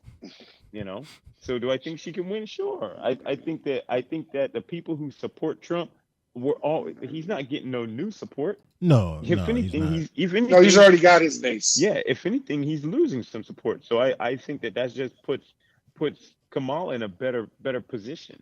But you can't just expect it to happen either. You got to get out there and really, speak to people. Not only, it is what it is, man. It's politics. You better start telling people what they want to hear, and then showing your plan. Kamala.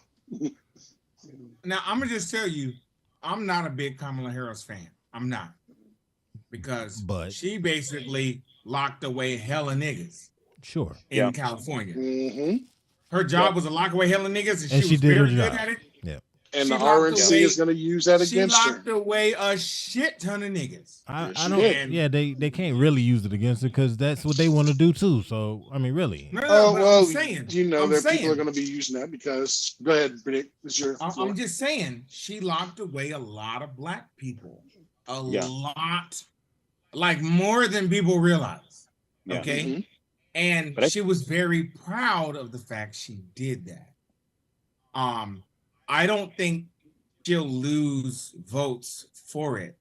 The Electoral College map essentially is set. Every election comes down to like 6 states. It's like Pennsylvania, Ohio, Arizona, Michigan, Florida. Maybe Wisconsin, and and Georgia. Georgia. Most other states, how they're going to vote is already set in stone. They don't even need to have the full election. You could have the election, or at least for president anyway, you could have the full election and just include like 6 or 7 states because they're the ones that are determining the outcome. My thing is, I know that they're going to run Kamala as a black female because she's not. Hey, I'm sorry. CB. He's lost in that brownie. Look, I know they're going to run Kamala Harris as a black female. She's not a black female. She's Indian, and what's her other half? And black. I thought black female. I thought No, she was black. it's not black. She's Indian and something else. I thought she was black and Indian. Yeah, same. She don't. No. She's not American though, because when I think of black, I think of American. She's something else, island or some shit. Okay. They still, but you know what? She becomes black when it's convenient, and that's the thing. I don't care too much for her because she becomes black when it's convenient to be black, and when it's in her best interest to not be black, she stops and becomes pick up a culture or a native country that you trace back to. She becomes that. Well, but I think America sees her as black. There's no way around that. The argument is that Obama could very well do the same thing. He could have. Yeah, but that nigga also picked Kendrick over Drake. So I fuck with Obama. Here we go fuck again. with the O, the big O represent. You know what I mean? But the point I'm actually making though is that her job is going to be to galvanize Black females, because I think Black females are probably the most responsible voting bloc in the United States. They're the only ones that are fucking showing up every time. And it's going to be on her to make it pop. And it's going to be on her to galvanize Black females. So she has to secure a state like Georgia. She has to get Pennsylvania. Howard University. She has to get Michigan. She has to. Do you understand what I'm saying? She has to get. There's a lot of Black females in Wisconsin.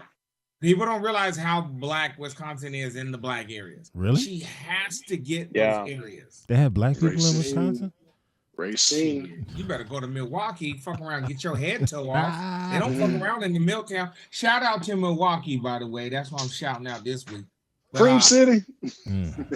But yeah, real talk though, she's gonna have to galvanize Black women and people that are I guess sensitive to Black females. So not everybody cares about Black female, but she is a Black female, because Trump's gonna get both the I don't want a Black person in office, which didn't work against Obama, but I don't want a woman in office, which did work against Hillary.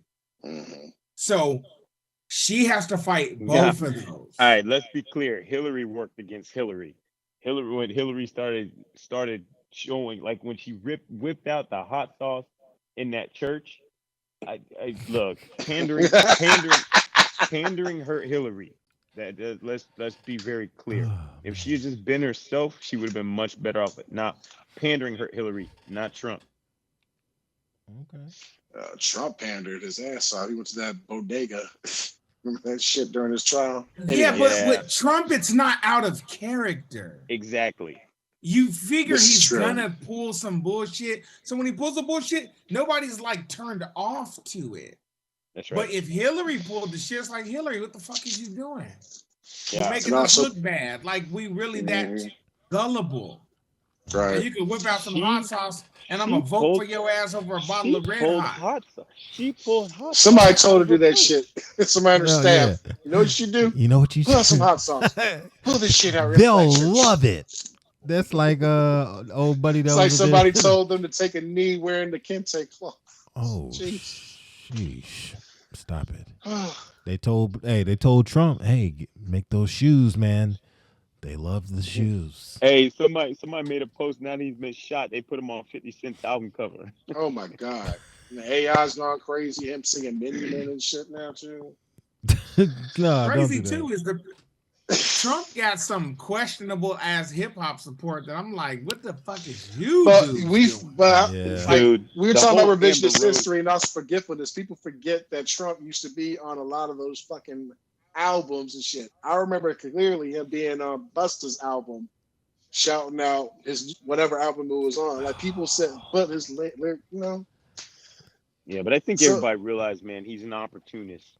And at that time, he took the opportunity to, you know, of course. Hey, I'm just talking about like it's out of character, you know, but he was, I'm not going to say part of the culture, but he was like dipping a toe in that shit. But him bringing on Amber Rose, come on, man. You know what, though? Hip hop? Her slut walking ass. Rapper and influencer? But if they can get to a thin slice of the pie and turn it, a lot of times you see these vote. Come on, nobody's winning a state 60-40. They're not winning it 55-45. They win these states 49.5 to 50.5. If you can convince like 5,000 Amber Rose fans to go out and vote for you, does she have that many? I don't know. Yeah, I'm sure she does. She got a big ass. So right away she's winning. Oh gosh. And y'all clapping for this shit. Hold up. Have you ever seen Amber Rose when she don't have all that shit on? She's actually she looks like a regular white girl. Kanye successfully turned her to a black mixed looking chick. She's not. She's a regular looking white girl. Yeah, but we know that. We know that because we work in photography and we know the tricks you can do to turn somebody from black to white and white to black. But the rest of the average listeners don't understand propaganda. Like the Nazis understood propaganda. How else do you fucking smoke out and burn 1 million people and have the population be okay with it? Right? Yeah. And let me say something. I've been a big Bill Maher fan for decades. And a lot of shit Bill Maher predicts, which is kind of spooky. And he predicted January 6th. He predicted Trump actually getting elected. He predicted Trump coming back. He predicted Biden dropping out. Like, I'm talking about a year or 2 or 3 ago. And he's already said if Trump gets back in, he feels like his goal is to become a dictator. So he wants to change the rules to allow him to sit for as long as he wants, and then he picks a successor, right? And I feel he's on to something. I feel like Bill Maher's on to something. This dude has successfully altered the Supreme Court. So if you can alter the Supreme Court, you got 3 branches. Well, if you own the White House and you own the executive branch, it's very the legislative branch has already shown that it can't be dominated by one side or the other, but you just need to own 2 of the 3 and you can get it popping.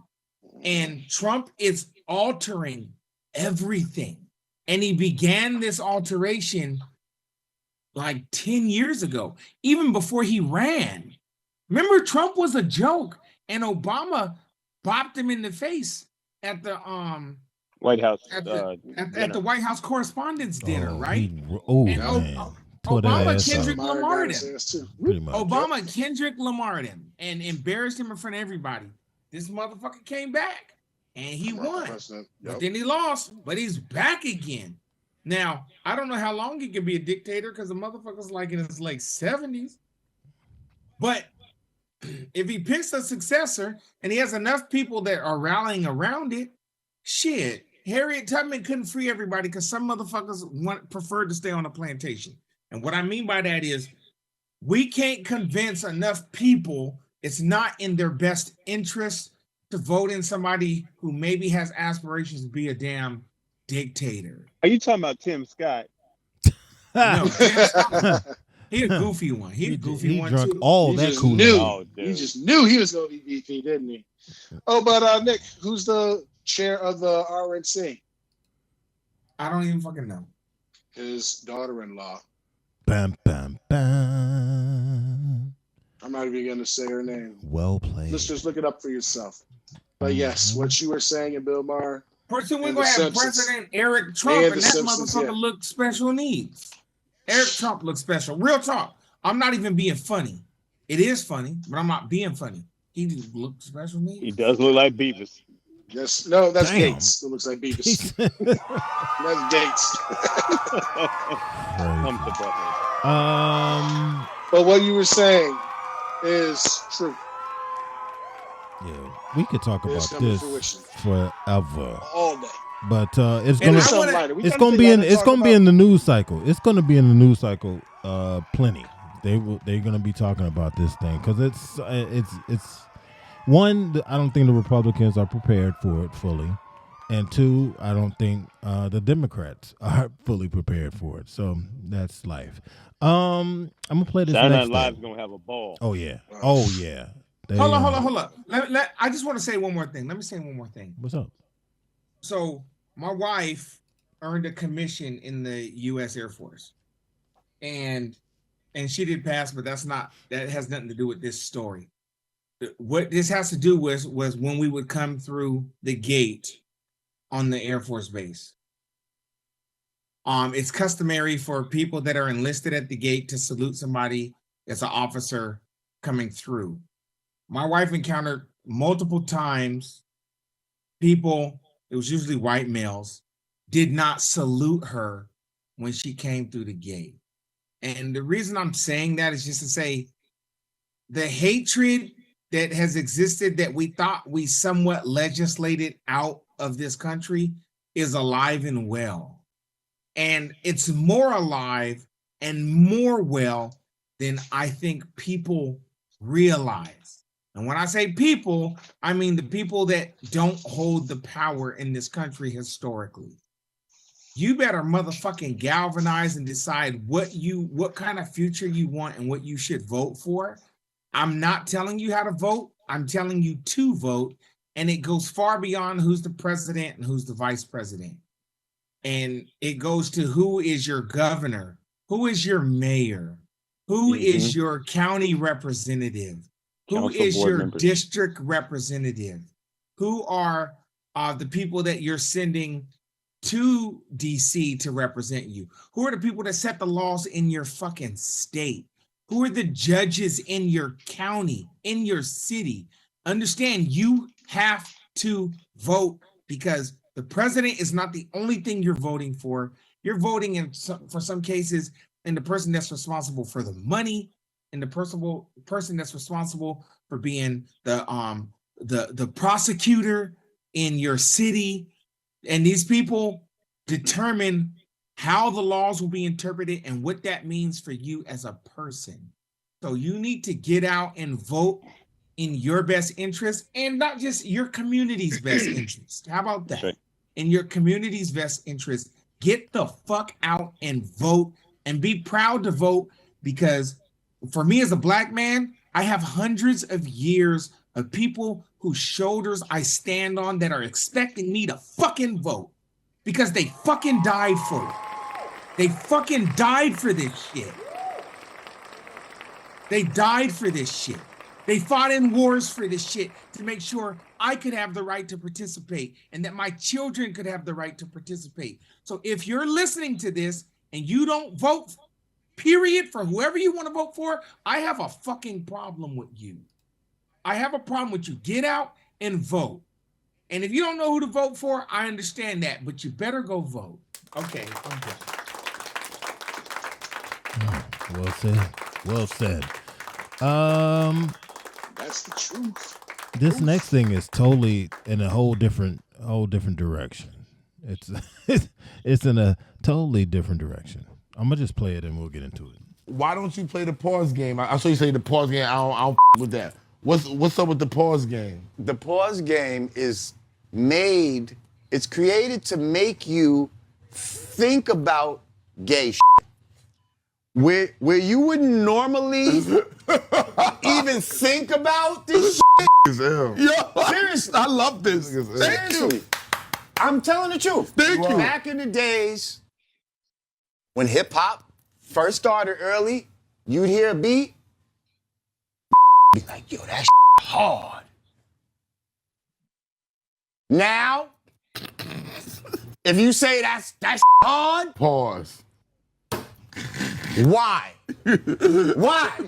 Why do we have to say that? Nobody was thinking about and shit before when we said that shit is hard.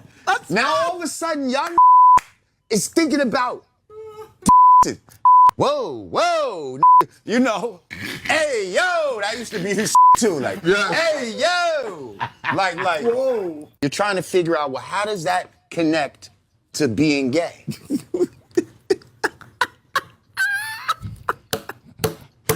So now you're trying so hard not to be gay that you're thinking gay thoughts 24/7.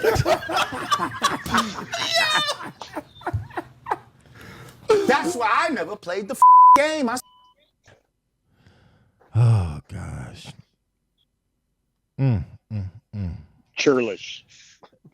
That's wild, man. And you know what, King Dino, I mean, episodes and episodes, maybe even seasons and seasons ago, you had a similar sentiment where it was like, hey, we need to cut all that mess out, man. Well, I mean, sooner or later, people got to grow up, man. Yeah. That's look. That's I look, a couple things.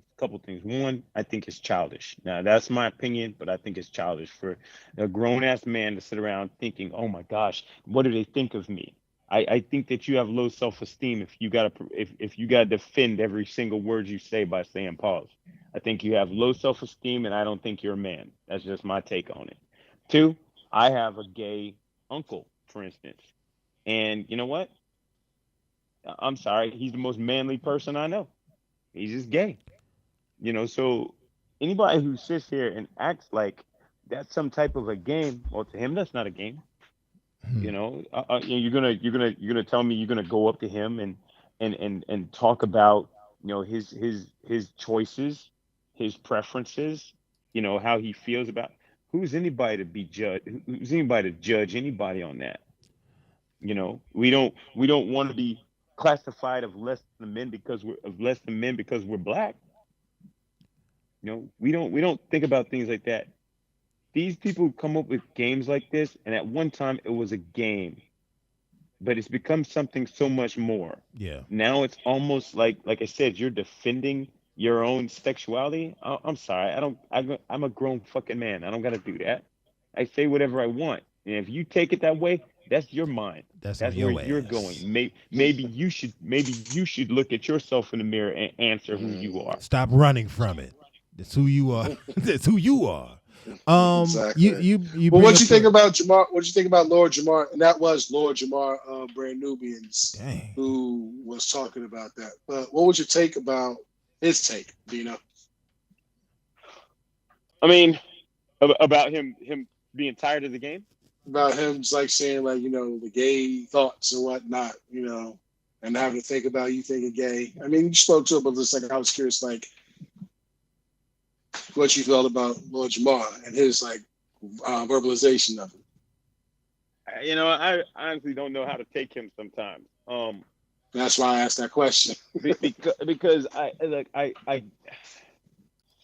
like I said, if you are sitting here and you have to consider every single word you say, then there's some type of underlying fear about how you feel, about how other people view you.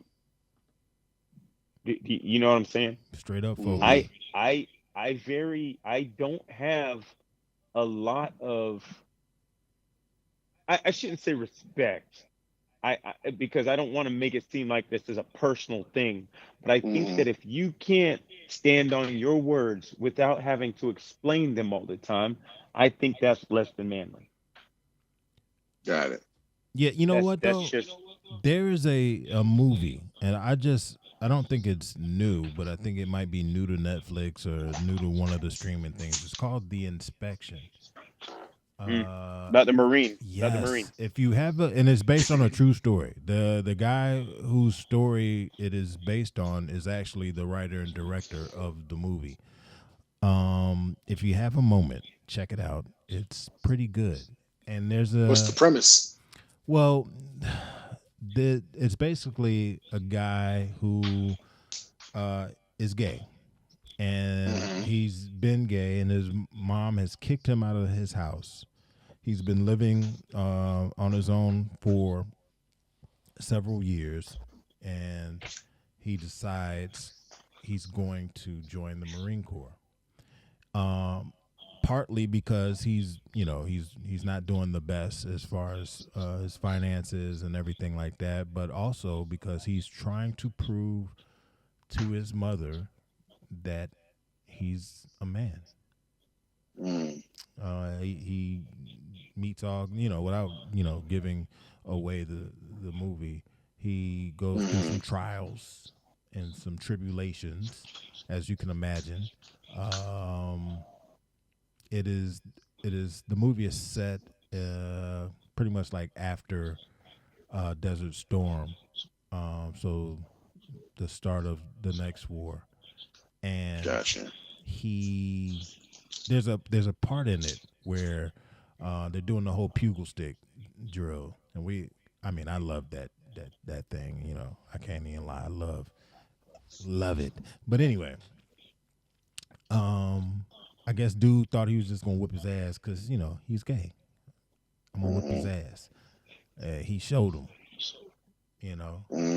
A gay man is still a man. You see what I'm saying? That's the part that people get twisted. Right. So it's just like still a man. You just gonna get your ass whooped by a gay man. A man is a man. So stop playing with folks. Leave folks alone when it comes to that. That's what I'm saying. Mind your fucking business. Exactly. Yep. Why are you Mind so your worried fucking about what that business. person is doing? You know? Exactly. Don't do that. Don't do that. You know, Aries, I know when we were in the military, and you know, we had, you know, a couple people in our unit who were gay. We had several. And, you know, for the longest time, they had to, you know, don't ask, don't tell. They got to keep their lives a secret. Oh, that's okay. You just can't tell anybody. Yeah. You know what? To me, that was always bullshit. It was. It's just like, why do you have to hide who you are? And look, first of all, every homophobic person in the military that I've ever dealt with, for some reason, has this idea that a gay person is somehow attracted to them. Right. I know you want me.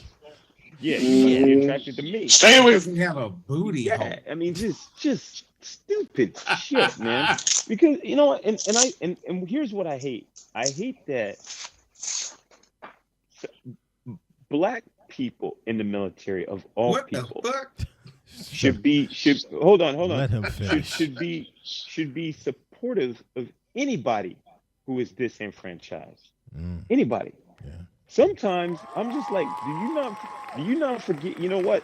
Look, remember, most of us who are on here right now, we're first generation post Jim Crow, post segregation. Right? At one time, because of the fact I was black, I could only be a cook or a janitor in the military. You still can only be a cook or a janitor. That's right, and I cook well, but still, yeah. but you know what I'm saying. At one time, because of the color of our skin, we weren't allowed to do important jobs. Yeah, we can only do black jobs. So we're real quick to forget that you know, they have become what we used to be. Sure. I don't agree with that. I know you don't. I don't agree with that. I'm gonna tell you why I don't agree with that. Your sexuality is something that is concealable. Your blackness is not. So why do you have to conceal it? Because you choose to, or whatever. How you want to fuck somebody is how you want to fuck somebody. How you want to love is how you want to love. But my skin color is not how I don't want a black. I just am black. No, I agree. I can't put it. If I put on a fucking 3-piece suit that's custom fitted that costs $5,000, I'm still a nigga in a $5,000 suit. Look, if I get in a Bugatti, I'm a nigga in a Bugatti. Okay, hey, I'm not a straight man or a gay man in a Bugatti. I hear what you're saying, but nobody should have to hide who they are. No, nobody should have to hide who they are. But what if you're a fucking pedophile, Dino? Well, that's do you different. have to hide that? Well, that's come on. I know it's extreme, and I went extreme on purpose just to say how you choose to live is concealable. Who you are is not. Nigga, I don't have hair. I don't have it. So if I'm part of the bald nigga alliance, is what I am. Yeah. I'm going at you, but I actually agree with you that everybody should protect how people want to live. That's right. Well, but that's what I'm getting at. It shouldn't be anybody's choice to make these people feel any different because of how they live. And some people say it's their choice to do that. Some people say that it's not. That's not my concern. It's not for me to say because I don't understand. So when somebody tells me that they don't have a choice, I'm going to just have to take your word for it. And you know what? If that's the case, then fine. I still have to protect you as a supervisor in the military. I should support you as just a human being, period. Yeah. You deserve every single opportunity that I deserve if you meet the standard, period. Yeah, I don't care, man. Just do your damn job. If you can't do your job, you a dirtbag, and I don't want to be around you. That's right. Regardless of what the hell's going on.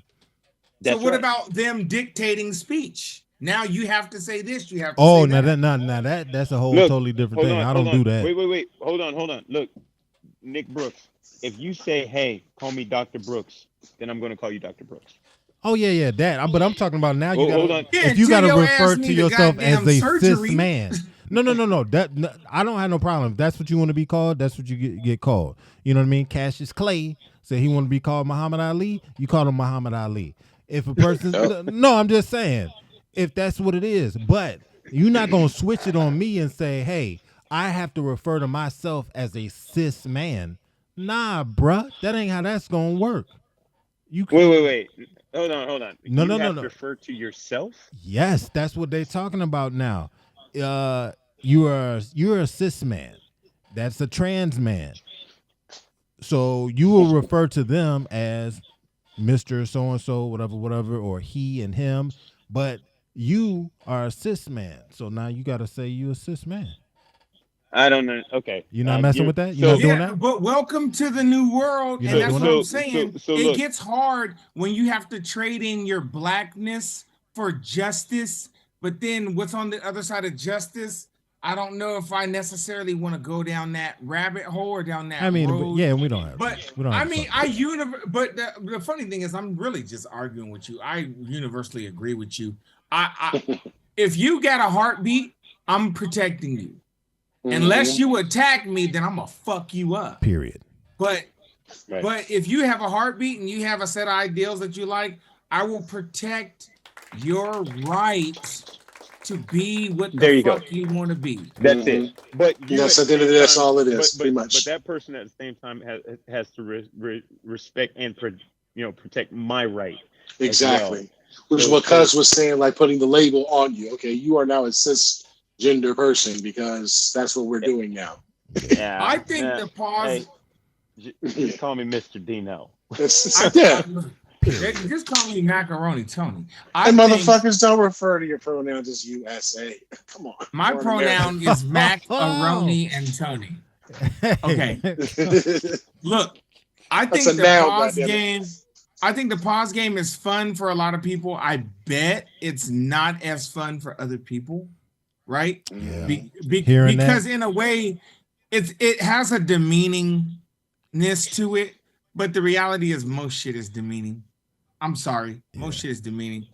When you sit in first class and they pull that little curtain, and then the motherfuckers that are sitting behind me can't see I'm eating a delicious steak, and they didn't get a steak. It's some demeaning shit, right? I had a sausage that was delicious the last time I went to Charleston, and nobody in the little curtain got one. This is that thing up too, boy. This is a baby flex. It's a baby flex. But in all actuality, in all seriousness, there's a lot to life that is, in fact, demeaning. What your zip code is can be demeaning because you can't choose to live where you want. You have to live where you're told socioeconomically you can live. You can't choose this. So we can choose that pause game and all this shit. I think it's fucking hilarious. I'm sorry. I still do. Let me depending on what it is. Let me say this, and then we gonna go to something else. I think the pause game.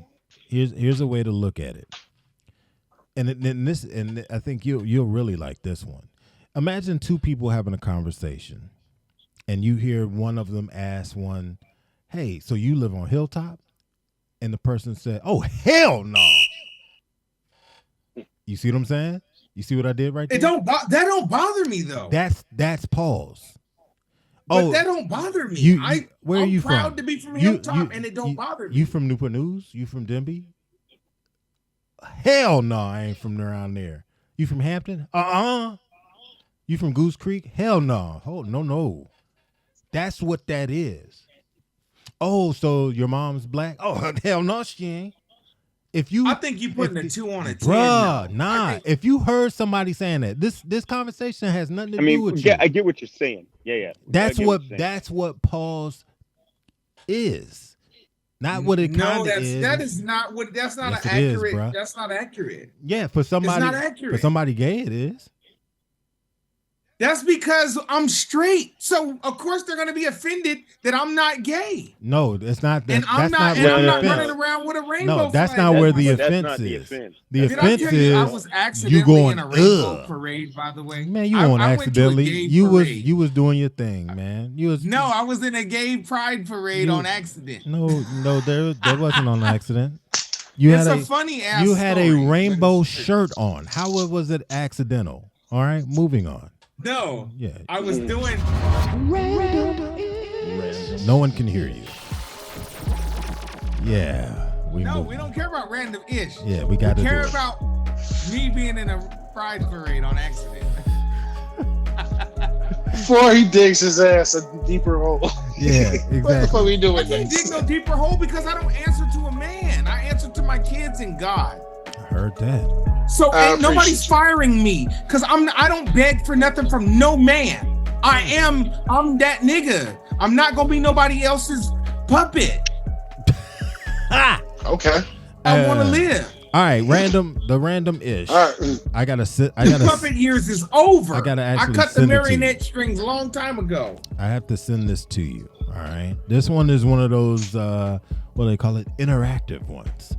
All right. So I'm about to put something in the chat room, right? And then I'm gonna ask a question. Oh, by the way, this week's random ish is brought to us. Thanks from the good guy Rollo from Rollo's Gold. Put your chains out. Had to do it. All right. I got a comp too. Money from Rollo. Shit. All right, cool. I had to find it. I have found it.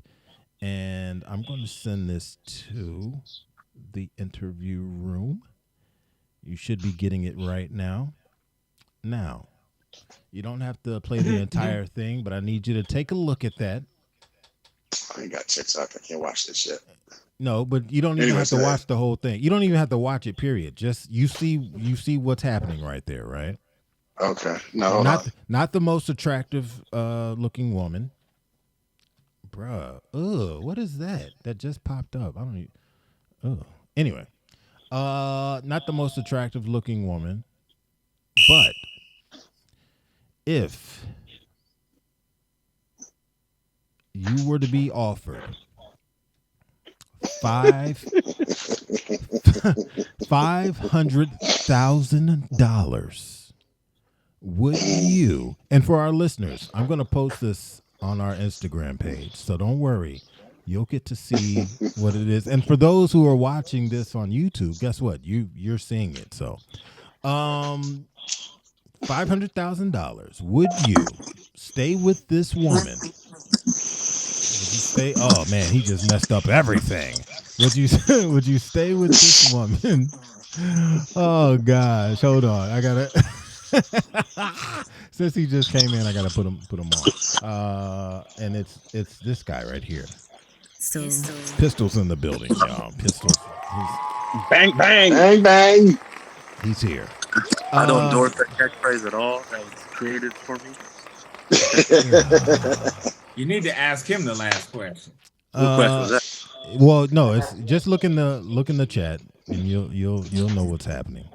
So $500,000. Would you? You have to live. Wait, I can't even get it out. You have to live with this woman for a year. But you don't have to have sex with her. You have to oil her down after every shower. Real sexy and just rinse it out on her. Yeah. Just do it and just go on, get that baby all the working right here. And where'd you come up with this and shit? Cook brisket for her every week. Would you do I'm it? going to go ahead and say you can keep How your much? money. No. 500,000. 500,000. No. 500,000. You can keep the money. Why do you have to oil her down? No. That's what she needs. So just That's so we what can she needs. quickly get through this, I'm going to go ahead and say no, you can keep your money. How many questions we get to ask? You Go get ahead. 3 questions. I'll play along. You get 3 There's questions. no question. Yeah, you get I'll play 3 along. questions. You get 3 questions. Go ahead. Oh. All right, fuck it. I'll play along. Don't have to have sex with her. No, you don't. Not at all. Okay. Just cook her brisket.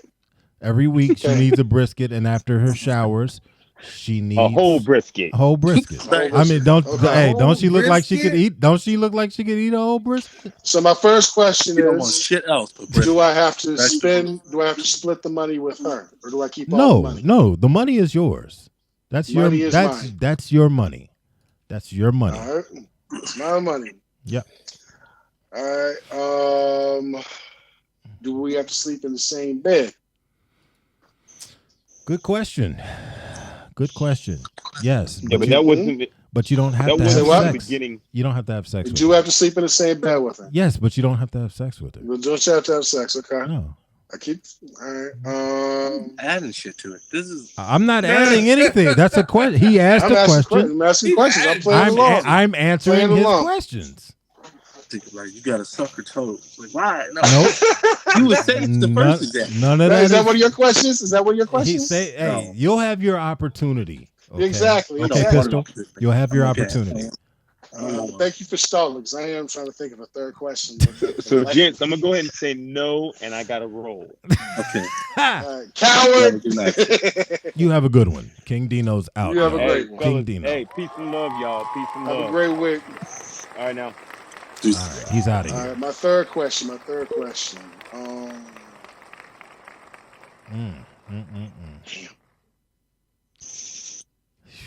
Get it together. I'll come back to you. Come back to you. All right, he needs a little more time. I Pistol, need some minutes for a third question.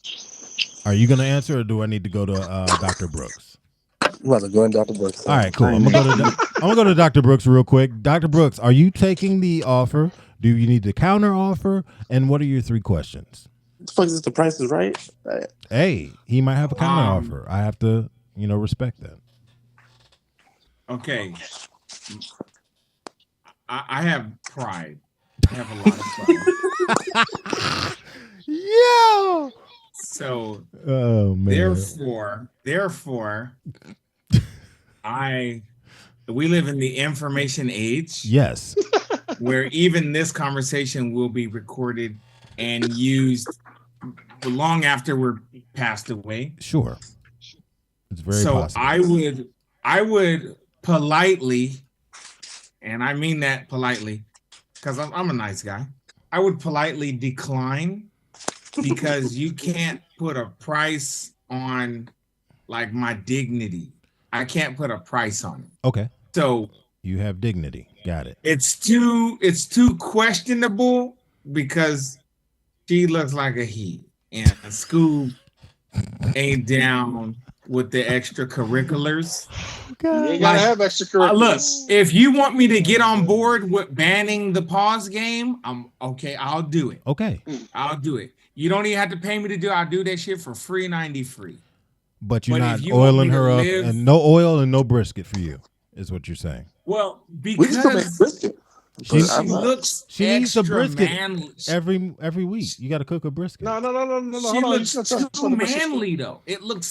She looks like a man. But it's not. Let's just say it's not. For the sake of argument, it is not. No, you can't. Let's just say that. No, I'm telling you, in this aspect, look, for this particular random ish, there is no doubt about it. It is a woman. She just happens to look like that. Grimace. In my lifetime, I have been, unfortunately, exceptionally forgiving on a person's looks. Okay. Okay. I have punched some ducks. I call it punching the duck. Punch the duck. That's a story. Don't worry about it, bitch. I know somebody like it. I've done some regrettable things that I wish I wouldn't have done. And I ask God for forgiveness. Let me hear your duck call. Let me see how you be calling it. Shucky ducky quack quack. Oh, shucky ducky. Quack. I couldn't do it because that person looks exceptionally masculine, and I couldn't do it. I'd have a hard time. And then the thing is, and how long is this supposed to be? For a year? For a year, man. Yeah. So you'd make I'm in my 40s. You would make $500,000 that particular year. So what if I live to 100 years old? For the next 50 some odd years, I got to think about that. Sure. You did a job. 500,000. You had to cook brisket 52 times. And I got to cook brisket. I'm like a little manservant. Look, 52 times you will have cooked brisket. So you will have mastered brisket cooking. Smoking. You got $500,000 open up a brisket shop. Look, and then you shop. exactly. Then you'd have $500,000. You're trying you're trying to morph this into. I'm not morphing. It's just it's just 1 year brisket cooking university. And oil rubbing. And oil rubbing university. I got my third question. For 500,000. I'm not doing. I'll hit the poll first. I'll shake my ass for cash. I got my third question. Okay. What is your wait? What is your third question, Kev? Do I have to be seen in public with this motherfucker? No, you do not. See how simple that was? He's asking the where does right he live? question. Off in the redwood forest? or No, something? he has to. No, he has to live with this individual, but he doesn't have to have Where sex at, with though? them. At their house. What are you talking about? Where is the house? Damn it! Oh, And so the that. goddamn So wait. Delaware forest. Let me get this right. So are you before I answer any of your questions? I'm helping Cat. No, before I answer any of your questions, Dr. Brooks, are you taking the offer? That's the only way that you can ask questions. I'm trying to help him. No. Okay, He then. had that Then I'm not. all-pronounced declaration that he said I'm no. not. Then I'm not answering any of your questions. Pistol. Fuck no. Pistol. Have you decided whether or not you are taking the offer, or No, is I there, also said or no. do you have a counter offer? I don't want to be part of this offer. No, I don't have a counter. I don't have any I questions. got a forward. I don't. Okay. Whatever she do in her lifetime is up to her. And with that, This has been another fine episode of All That Ish. Follow us on Instagram, Fanbase, Facebook, and Twitter at allthatish_official. And give us a call at 757-504-0829. This episode has been brought to you in part by Scoobs Oil and Brisket. Come on down. We'll rub you down. and Pistols Picky Pontoons, a guided tour to nowhere. take care.